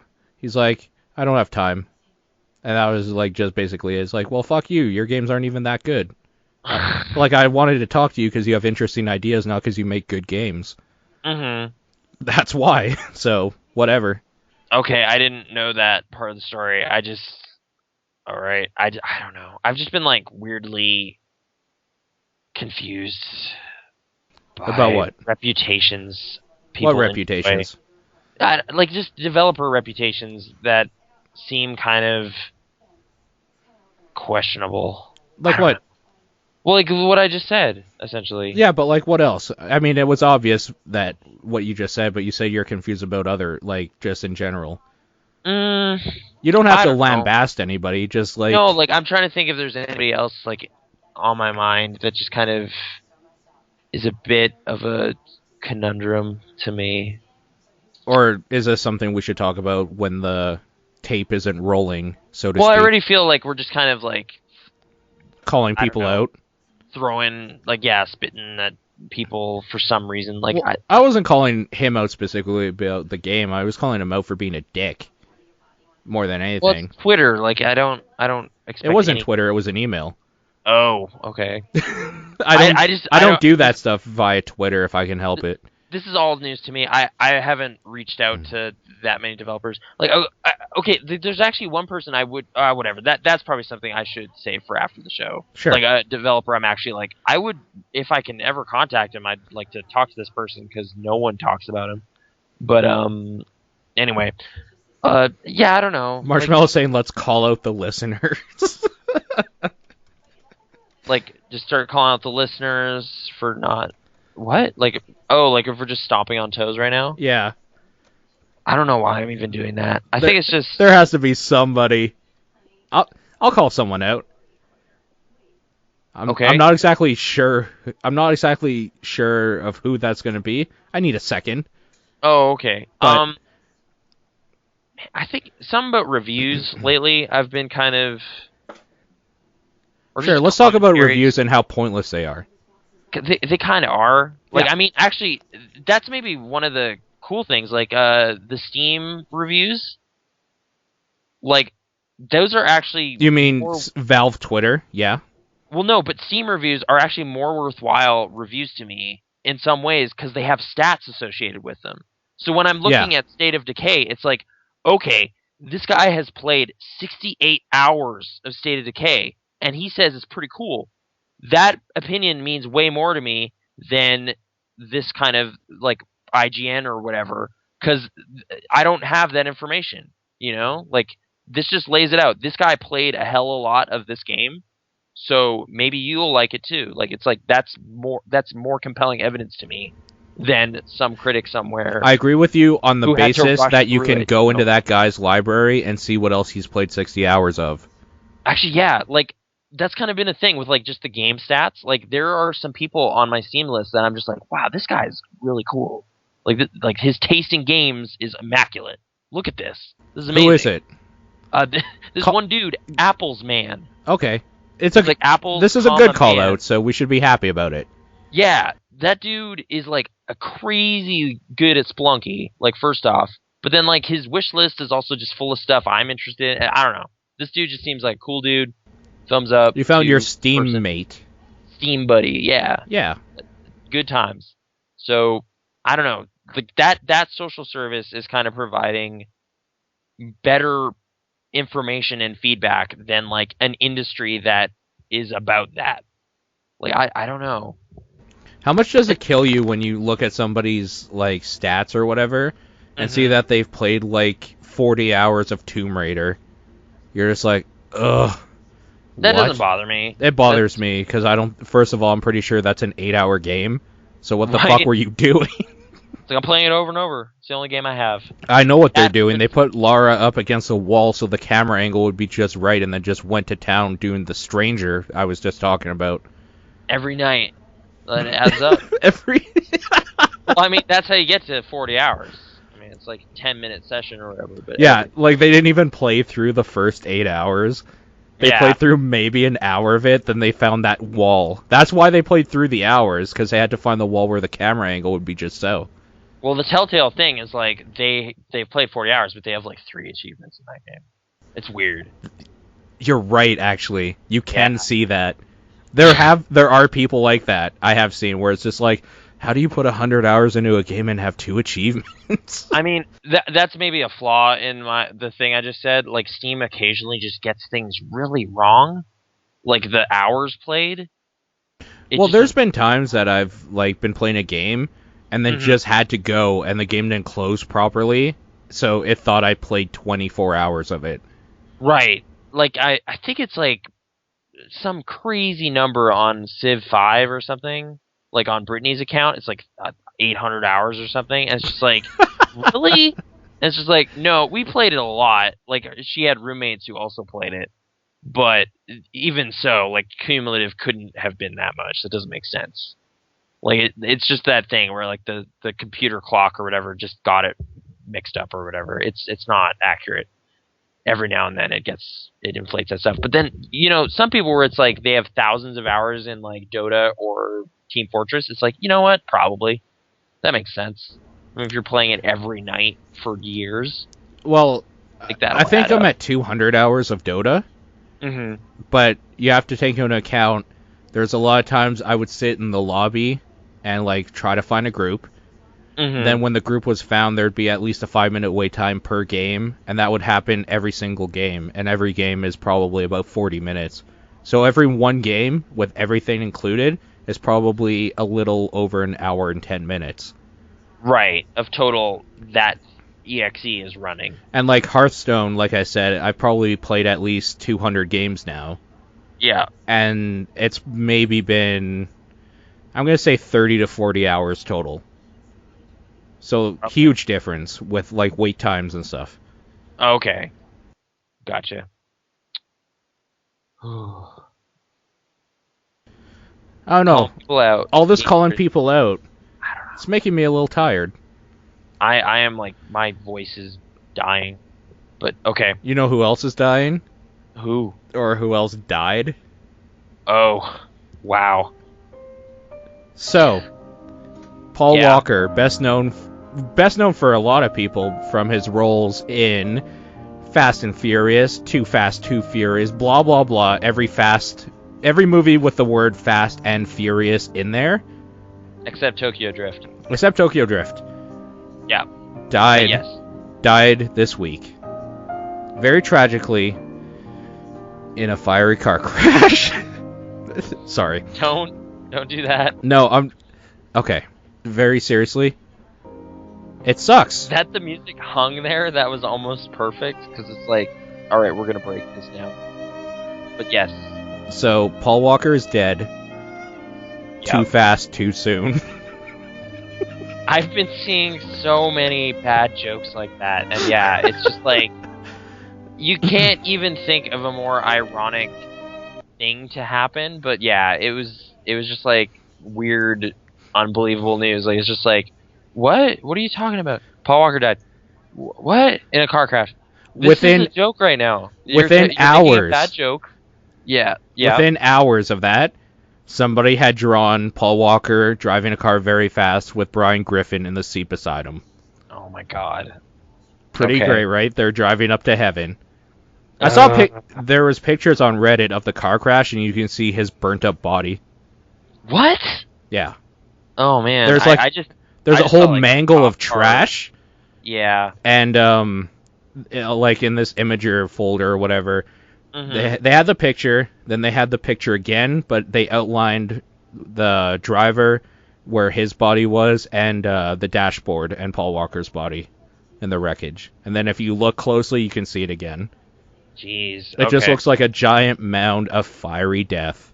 Yeah, it was a single car thing, right? Like they hit a tree or something? But what can we say about Paul Walker? He died the way he lived. Too fast, too furious. Goodness. This is right back to like that weird Korea story where I was like really uncomfortable. That dude was cool. Like those movies were fun. Yeah, they were fun. It does suck. I mean, it sucks anytime anybody dies. Just the way it happened, it's so hard to take seriously. Like it's just like it's like a bad joke for real. Like it was just like, what? No. This is gonna sound really bad. Dumb. This is gonna sound really, really bad. You know how I found out about this? Through my Stitcher app, and which is where exactly you can listen to us. So if you have Stitcher, you just right on the. I'm not kidding. They have like a news thing. Yeah. And if you have Stitcher on your phone, like when a breaking news thing that's big happens, it just kind of like automatically downloads a 10-second clip or 30-second or whatever of like a person talking about the news, and then you can click on a link and it'll bring you to their news page, blah, blah, blah. But anyways, Stitcher Radio, you can get the app. We're on there. You could go to Stitcher.com, listen to us there, and if you do listen to us there, give us a thumbs up, blah, blah, blah. Anyways, I found that kind of a weird way to find out from the app for podcasts. It's just like, hey, you know who's dead? Paul Walker. I was just like, holy shit. Yeah. And the weird thing is, they are so credible. Every time they have said somebody died, it has been a credible thing. They have never reported on any of the internet rumors, and they do it quick. I don't know how Stitcher is so reliable. But they get down. It's like, no, this really happened. We have sources. They knew about it before Twitter did. Like when I read that, I went onto Twitter. One person had tweeted about it. Oh, okay. I think it might be because everybody's a little bit leery of the like fake internet deaths. Right. So nobody wants to say anything. And then one person does, and then people are like, holy shit, they're right, and then it spreads. Mm-hmm. Yeah. I think, it must have been like 40 minutes after the news kind of hit that I found out. I think it was, I don't know, I was playing Spelunky or State of Decay or something, and it was just like, wait, what? What are you talking, what? And it was like, yeah, weird. Weird news. I guess the important thing to take from all of this is that if you want to get more news and great podcasts like this, go to Stitcher.com. Oh my god. Just like turning this like tragic story into some sort of weird pitch is just so weird. That's like... You know me, I've never been one to turn down such a perfect segue, especially one that is so true. It is seriously true that that's how I found out, is through Stitcher. No, I know. I'm not saying it's wrong. It's just kind of weird. You're like, I'm not saying it's wrong. I'm just saying it's wrong. It's kind of wrong. Mega 64 is totally gonna make the Wasps joke, aren't they? I mean, if they don't, like, if Mega 64 doesn't do something about this, they always do. I'm just kind of wondering what they're like. I mean, with I think it was the who's that singer lady? That one from Bodyguard? Whitney Houston, the one that died from wasps. Yeah. That was kind of where that whole thing was going. And it's like, who's next was that one shirt they had. And, oh, wait, speaking of Mega 64, 64th anniversary, no, $64 10th anniversary Blu-ray thing. Did you get that? Or is it out? Yeah, it came out on Black Friday. I didn't actually know that. I knew about it for a long time. I didn't know the day it came out. So, no. I missed out. Okay. Is it over? They probably have back... I mean... They're not Proton John levels of famous, so they probably have some back orders. I don't know if it sold out. I think it did initially. Anyway. They might have more on the way or whatever. It's obviously a thing. Actually, I was kind of joking. They actually do sell out of stuff quite regularly when they do runs. So yeah, I do feel like I missed out. You know what we should do a run of? What's that? That shirt with your face on it. What? cafepress.com/pixelresponse stuff. Oh, okay. There's a shirt of you. Great. And there is also a pin of you. So if you just want a pin, you could get 10 of them for $2, something like that. How does that work? Because, I mean, we're just talking about not doing the monetization thing on YouTube. Like, how does this work? Because for people to get to... Okay, the difference is... On YouTube, for people to get to the content, they have to sit through an ad that goes into Google's pocket, and we get a percentage. Mm-hmm. If people like stuff we do, they can choose whether or not they want to wear a pin with your face on it. Yeah, that does seem like okay. If you really, really want that, that is a thing that No, exists. see, this is the thing, is that I am not buying them and giving them out. Like, I might buy one for me because it's hilarious, and I'm pretty sure it'll make you uncomfortable if we ever go to a bar. And, like, I have a fucking shirt with your face on it. Yeah. So, like, it's just a funny situation for me. Uh-huh. But, like, if other people want to buy it, whatever. Also, I will say, just, like, as a kind of, like, I gotta be explicit about this and kind of a warning. If you do buy from it, like, I think it's like $20 or something. We only get, like, $3 or $4 from that. You're basically paying Cafe Press. Oh, okay. So, like, if, like, don't think that if you're doing that for $25 that you're actually supporting us. The better way to support us is to use our Amazon link and, like, even donate, other stuff like that. That would be the way. But if you want if you want a dumb shirt with Nathan's face on it, it's available. All right. Public service announcements. Yeah. Do you want to move on to the question segment? I'm kind of flagging, so Yeah. might be a good idea. You're flagging? Well, like my throat, man, my talking is I'm losing That's it. because it's Wednesday. It sounded like you had some stuff bottled up, because I don't ever remember you being too, like, well, we should do the podcast. It's usually me being like, hey, can we do it this week? Oh, okay. So it sounds like you had some stuff to talk about this week. Oh, okay. Hope that's okay. No, that's good. It's just, I don't know. You did talk a lot. I also played the Gone Home commentary. I mentioned it like 3 hours ago. It's okay. It has been a good 3.5 hours ago. Anyways, let's get to questions. If you want further insight into that game, check it out. Okay, go ahead. What? Stop hitting the sad Nathan, button. Have you purchased Pokemon yet, or are you still searching for the elusive heart gold? Neither. I don't know. You gave up. Nah, well, like, I don't. When I Can I tell you a secret? I don't want to search too much. What? I have all the Pokemon games, and I only purchased 2 of them. Oh, okay. So if I really want to get my Pokemon on... You can get it. Okay. That's not an issue. But can I get it comfortably, like, on my DS? No. Actually, yes. I think there's probably... Yeah, I'm pretty sure there's a, like, homebrew thing where you can download an emulator and games onto an SD card, and then yes, you can.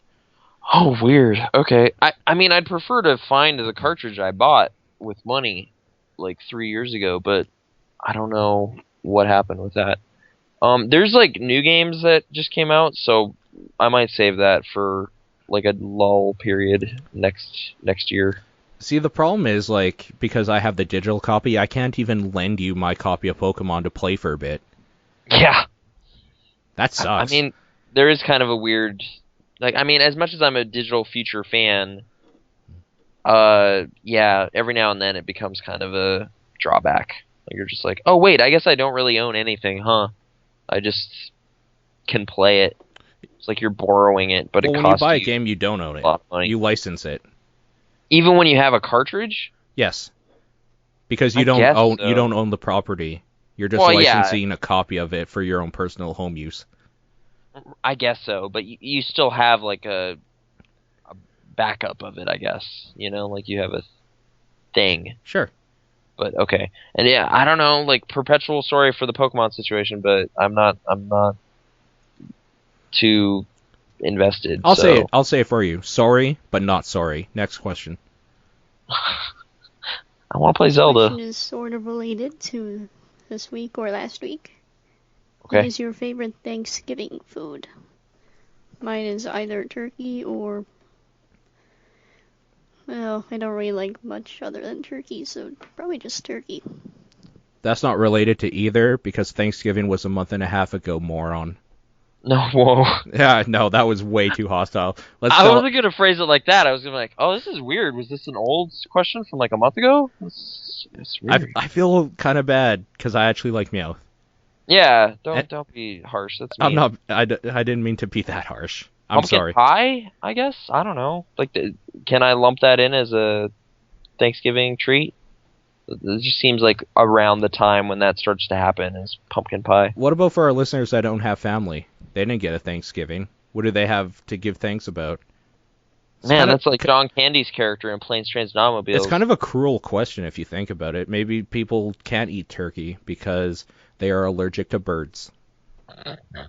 I mean, just like going back to like my whole cynicism about holidays and stuff. Like Just it dials back into that. a little bit. I mean, I did go to a big American Thanksgiving party last year. I don't know why that was held around then or whatever, but it was. Smoked turkey is really good, but like kind of crazy. Like I don't know. It's like heavier than it is normally. I've always wanted to try deep fried turkey. I'm Okay. pretty sure I would just explode from death though after. Maybe it was smoked chicken and then like bacon wrapped turkey. It was some weird, crazy meat stuff, and like I had thousands and thousands of calories. Like it was like everyone was just in a food coma after that, and then I started reading a book about H.R. Geiger. Like it was just a weird party, but So the best Thanksgiving ever, really. it was it was kind of great. Um, but yeah, I don't know if I have like a one clear.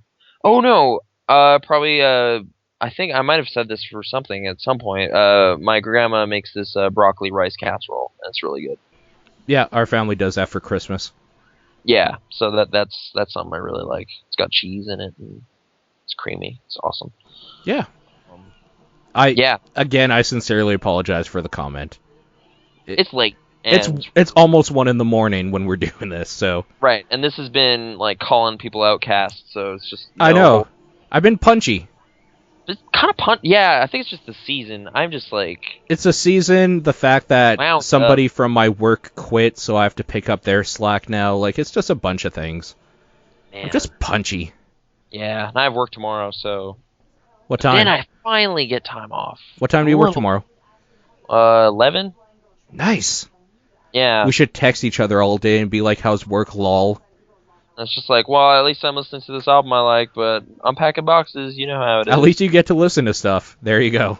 Yeah, that helps a lot. Oh, There was a yeah. little brief period where there was no iPod dock because it broke. So Oh, it's just yeah. like this is the worst. But yeah, Okay, um, last question. last question. So I'm currently playing Link Between Worlds, and I noticed that the new theme for upgrading the weapons is that you have to collect 10 Maya Mayas, and I'm not really a fan of collecting 10 Maya Mayas, just upgrade your weapons. Nathan, what is your opinion on it? Because Paul hasn't played that game yet. And What? also, Paul, will you ever pick up the Link Between Worlds game? I guess you didn't say you owned it last time, did you? I don't know, honestly. Like, I don't think you did. So like, I wasn't sure if you had it or whatever. But you set it Well, I bought aside. it digitally. Oh, okay. Yeah. So there. But you've played it, obviously. We've talked about it already. I guess yeah. How do you feel about the upgrade system? Does that bother you collecting stuff? No. Because, I mean, I can buy everything to begin with, and mm-hmm. then just use them. But have you upgraded anything? No. Oh, okay. I finally did today. And yeah, it is like there's kind of just little squid dudes hidden around the world. Do you have to do it? You don't have to. Then You I'm just not get doing it. actually, yeah, that's kind of the thing. Like I thought it would make the items like substantially different. Like the hook shot would be longer or something. I think it just does more damage. So it's like, and I have bigger bombs, but I think they just do more damage. It's not like I can blow up bigger rocks or something. So it's just kind of a bonus thing. It's not that crucial to the whole thing. It's more just like, do you want to max out your guy? Nope. And it's making adventuring a little bit easier maybe, but it's not that bad. So I mean, it's a little tedious, but I don't know. It at least gives you kind of like reasons to try to puzzle out things in the overworld or whatever. So it's okay. Um, I guess there's also I've been getting like ore for the Master Sword, Okay. and I don't know where to go to get that upgraded because like the blacksmith dudes are kind of just indifferent about it. I don't know. It's weird, but yeah, I don't know. That game's cool, but yeah, the some of that stuff could maybe be communicated a little clearer. I'm not sure, but I don't know. Maybe I'll check the other blacksmith, see if they care about it. They're just like, oh man, I really care about this. Whereas the other guys are just like, get out of here. No, that's literally what they say. They're like, I care so much about this here, and then they do it. Yeah, maybe. Yeah, So you just weren't talking to the right guy. You gotta talk to the manager, you gotta ask for Bob. He'll help you. Oh, okay. I'll definitely do that then, because I could use a better sword. That would be cool. Just say Grendel sent me. It's a code. Grendel? I don't know. That's like a Beowulf character? Yeah. Alright. It was also the name of a mod in a forum that I used to frequent. But awesome. I mean, he took it from Beowulf. Before Beowulf was that movie with Angelina Jolie as Snake Lady. Yep. Anyway. It's like one of my favorite things is just getting history wrong. Like just chronologically. Yeah. Like, I'm pretty sure Beowulf came from this forum, though. Like, that's where that story came from. Or whatever. Like, sure. It's just like, obviously not, but it's, I don't know, something about it. It's just like, if we just misinterpret history so badly, maybe 1,000 years from now, everyone will be really confused. And not know what's up. I think everybody already is really confused. Yeah. They'll just get worse. Like, I found this board game in the desert. Sucks. Man. Sucks. So bad. Oh, it's just like not even balanced properly. It's like no one ever played it. Ever. It's like nobody tested it. It's like no one play tested it. Yeah. It was just like put out to go. Like what? It's almost like somebody buried this to make sure that I saw it 1,000 years ago, but it's not any good. Yeah. Calling you out again. Anyway. His name's similar to mine. It bothers me. Let's end the show. Oh, man.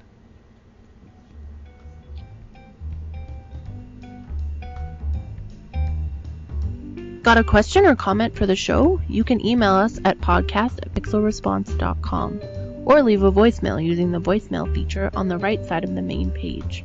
On Twitter, you can reach Nathan at Krasnor and Paul at Exposure. Be sure to check us out on Facebook at facebook.com/thepixelresponse and visit pixelresponse.com for more. Mr. Marshmallow just said Spasnor G. Wow. Yeah, no, this week's just been grouchy. I don't know. I just feel like you've been in a mood. Apologize to everybody. It's just like, sorry, Jason. It's cool. I'm not sorry. Fuck them. It's in the MoMA, so you don't need. What do you care what I think about it? Don't even. He worry doesn't. About it. Trust me. I know. You know how I know? Because I got an email basically saying "fuck you," so he doesn't care. Actually, that's just okay. I don't know what it is, but like I got really defensive about like my own exchange once with like an Ubisoft PR. I talked about this, right? Oh, it's been the brunt of a lot of. I mean, it's kind of inside jokes now, but for a while there, remember it was. Every time like you were being pissy about something, I'd be like, "Did you talk to another like PR person or something?" Yeah, everybody remembers this. If right, they like listen. Post the Far Cry 3 thing, it was just like, well, that's because you have this beef with Ubisoft or whatever or something. Like, yeah, okay, yeah. Never mind. It's just like I don't like, yeah, just to like read the most snarky tone into what is probably innocuous text. Mm-hmm. Like, it's just somebody doing their job somewhere, but it's just like, what? Why do you gotta be a dick about it? And it's like, it's just a forum. Why are you being angry? Like, it escalated so fast because I took offense. I couldn't remember. Did they actually send that back? Oh, okay. So what happened was, did they actually send something back saying, "Why are you getting mad, bro"? Kinda. Like you mad, bro? Question mark. Here's a reiteration. It was basically like, hey, I'm on this podcast. Do you think like you could send me some stuff? And then it was kind of like, all right, well, we need all this data, and you need to like provide all this information and stuff. And then for some reason, I just immediately took that as just kind of like a we have bigger fish to fry kind of thing. Oh, And weird. I didn't know that you took it, or it was that innocuous. Because that is literally the basis for, like, everything. Right. Whereas I was just like, this is all just a big game anyway. Just send me stuff. Whatever. I had a beer at the time. I'm gonna make excuses now. I had one beer. I had one beer. Yeah. And then I was like, I'm gonna send some emails.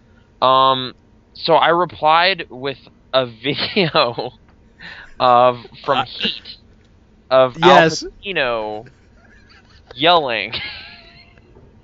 And which part? there's a point in that movie where he says, "Quit wasting my motherfucking time." Oh my god, you did not. So I was like, so essentially you're saying this hyperlink video, and it was really good idea. Oh And man, that's why Ubisoft and I are just buds. It's awesome. That's why I got to see that Watch Dogs premiere. I feel like I have to share something now. Okay. Okay, so this week, specifically last Saturday, I couldn't find like a staple puller or something very small, but people have been going in like there's a bunch of different airlines, and like I specifically work for British Airways like stuff, cargo. So I do that, and like in our desk we keep all our stuff, and like the front desk people always come by and steal our staples and stuff, and I couldn't find a staple puller, and it's because I misplaced it, so I'm completely in the wrong here. But I sent out an email to all the managers, basically saying this is fucking bullshit, like, we work with a bunch of fucking kids and stuff, and it's like, I understand needing to borrow something, but put it back. I shouldn't have to waste my fucking time looking all over this goddamn office. Like, not... You actually yes. put all those expletives in it? Yes. Oh my goodness. Okay, that's a bad idea. So, I got an email back, basically just, like, saying, yo, you gotta calm down sort of thing. Like, this is not an appropriate email, blah, blah, blah. Okay. And, yeah, but anyways, at the time, great idea. Not even a great idea, really. Just more of a, like, this is bullshit. Right. Yeah. So, like, it wasn't like I thought this is gonna go over well. It was more of a, I don't give a fuck. It's happening. I just cut through the shit. I'm just gonna call you on your shit. Yeah. And then I got an email back that was pretty professional. And then that's the worst. Because that just infuriated me more. Yeah. But then that's where I left it. So okay. I was just like, okay.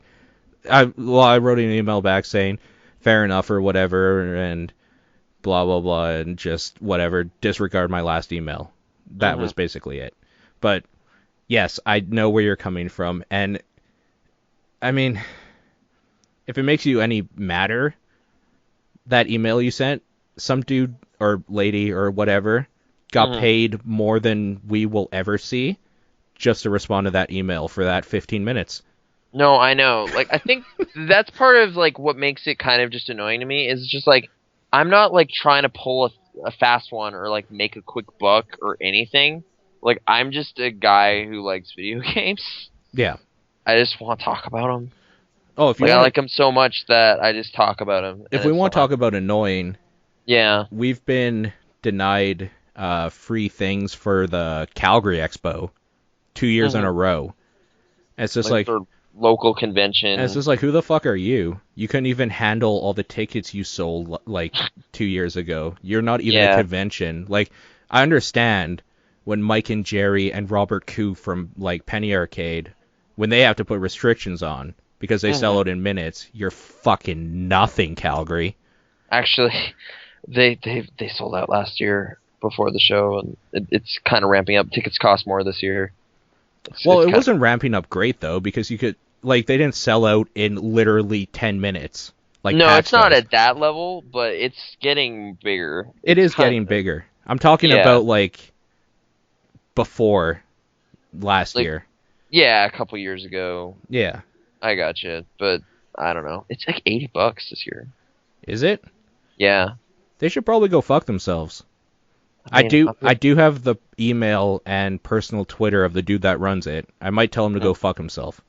Oh man, I'm probably gonna go. I'm not gonna do it right now. Maybe after there's some good panels there though. Like I I still feel it's not for a local thing. Like I'm actually pretty impressed by the caliber. Sure. But Best in Western Canada. yeah, for sure. That includes Fan Expo Vancouver. You guys ain't shit. Okay. You have the better I've never hockey been team there. though, Okay. which is annoying. Man, let's just call everybody out. Just like I don't know who else, who's left. Like really, like Stephen Harper. What are you doing? I feel like we should call each other out. President Obama. What's with all the drone strikes? Thanks, You Obama. put that one for. Yeah. I don't think anyone's told him. Speaking of drones, Amazon is gonna drop bombs in here. Or something. I don't remember. What was it? Speaking of Amazon, Yeah. pixelresponse.com/support. Not support dash us, just support. Mm-hmm. Use that link. Anyways, we'll make one more call. And that's to call it a night. See ya, people. There you go. 4 hours.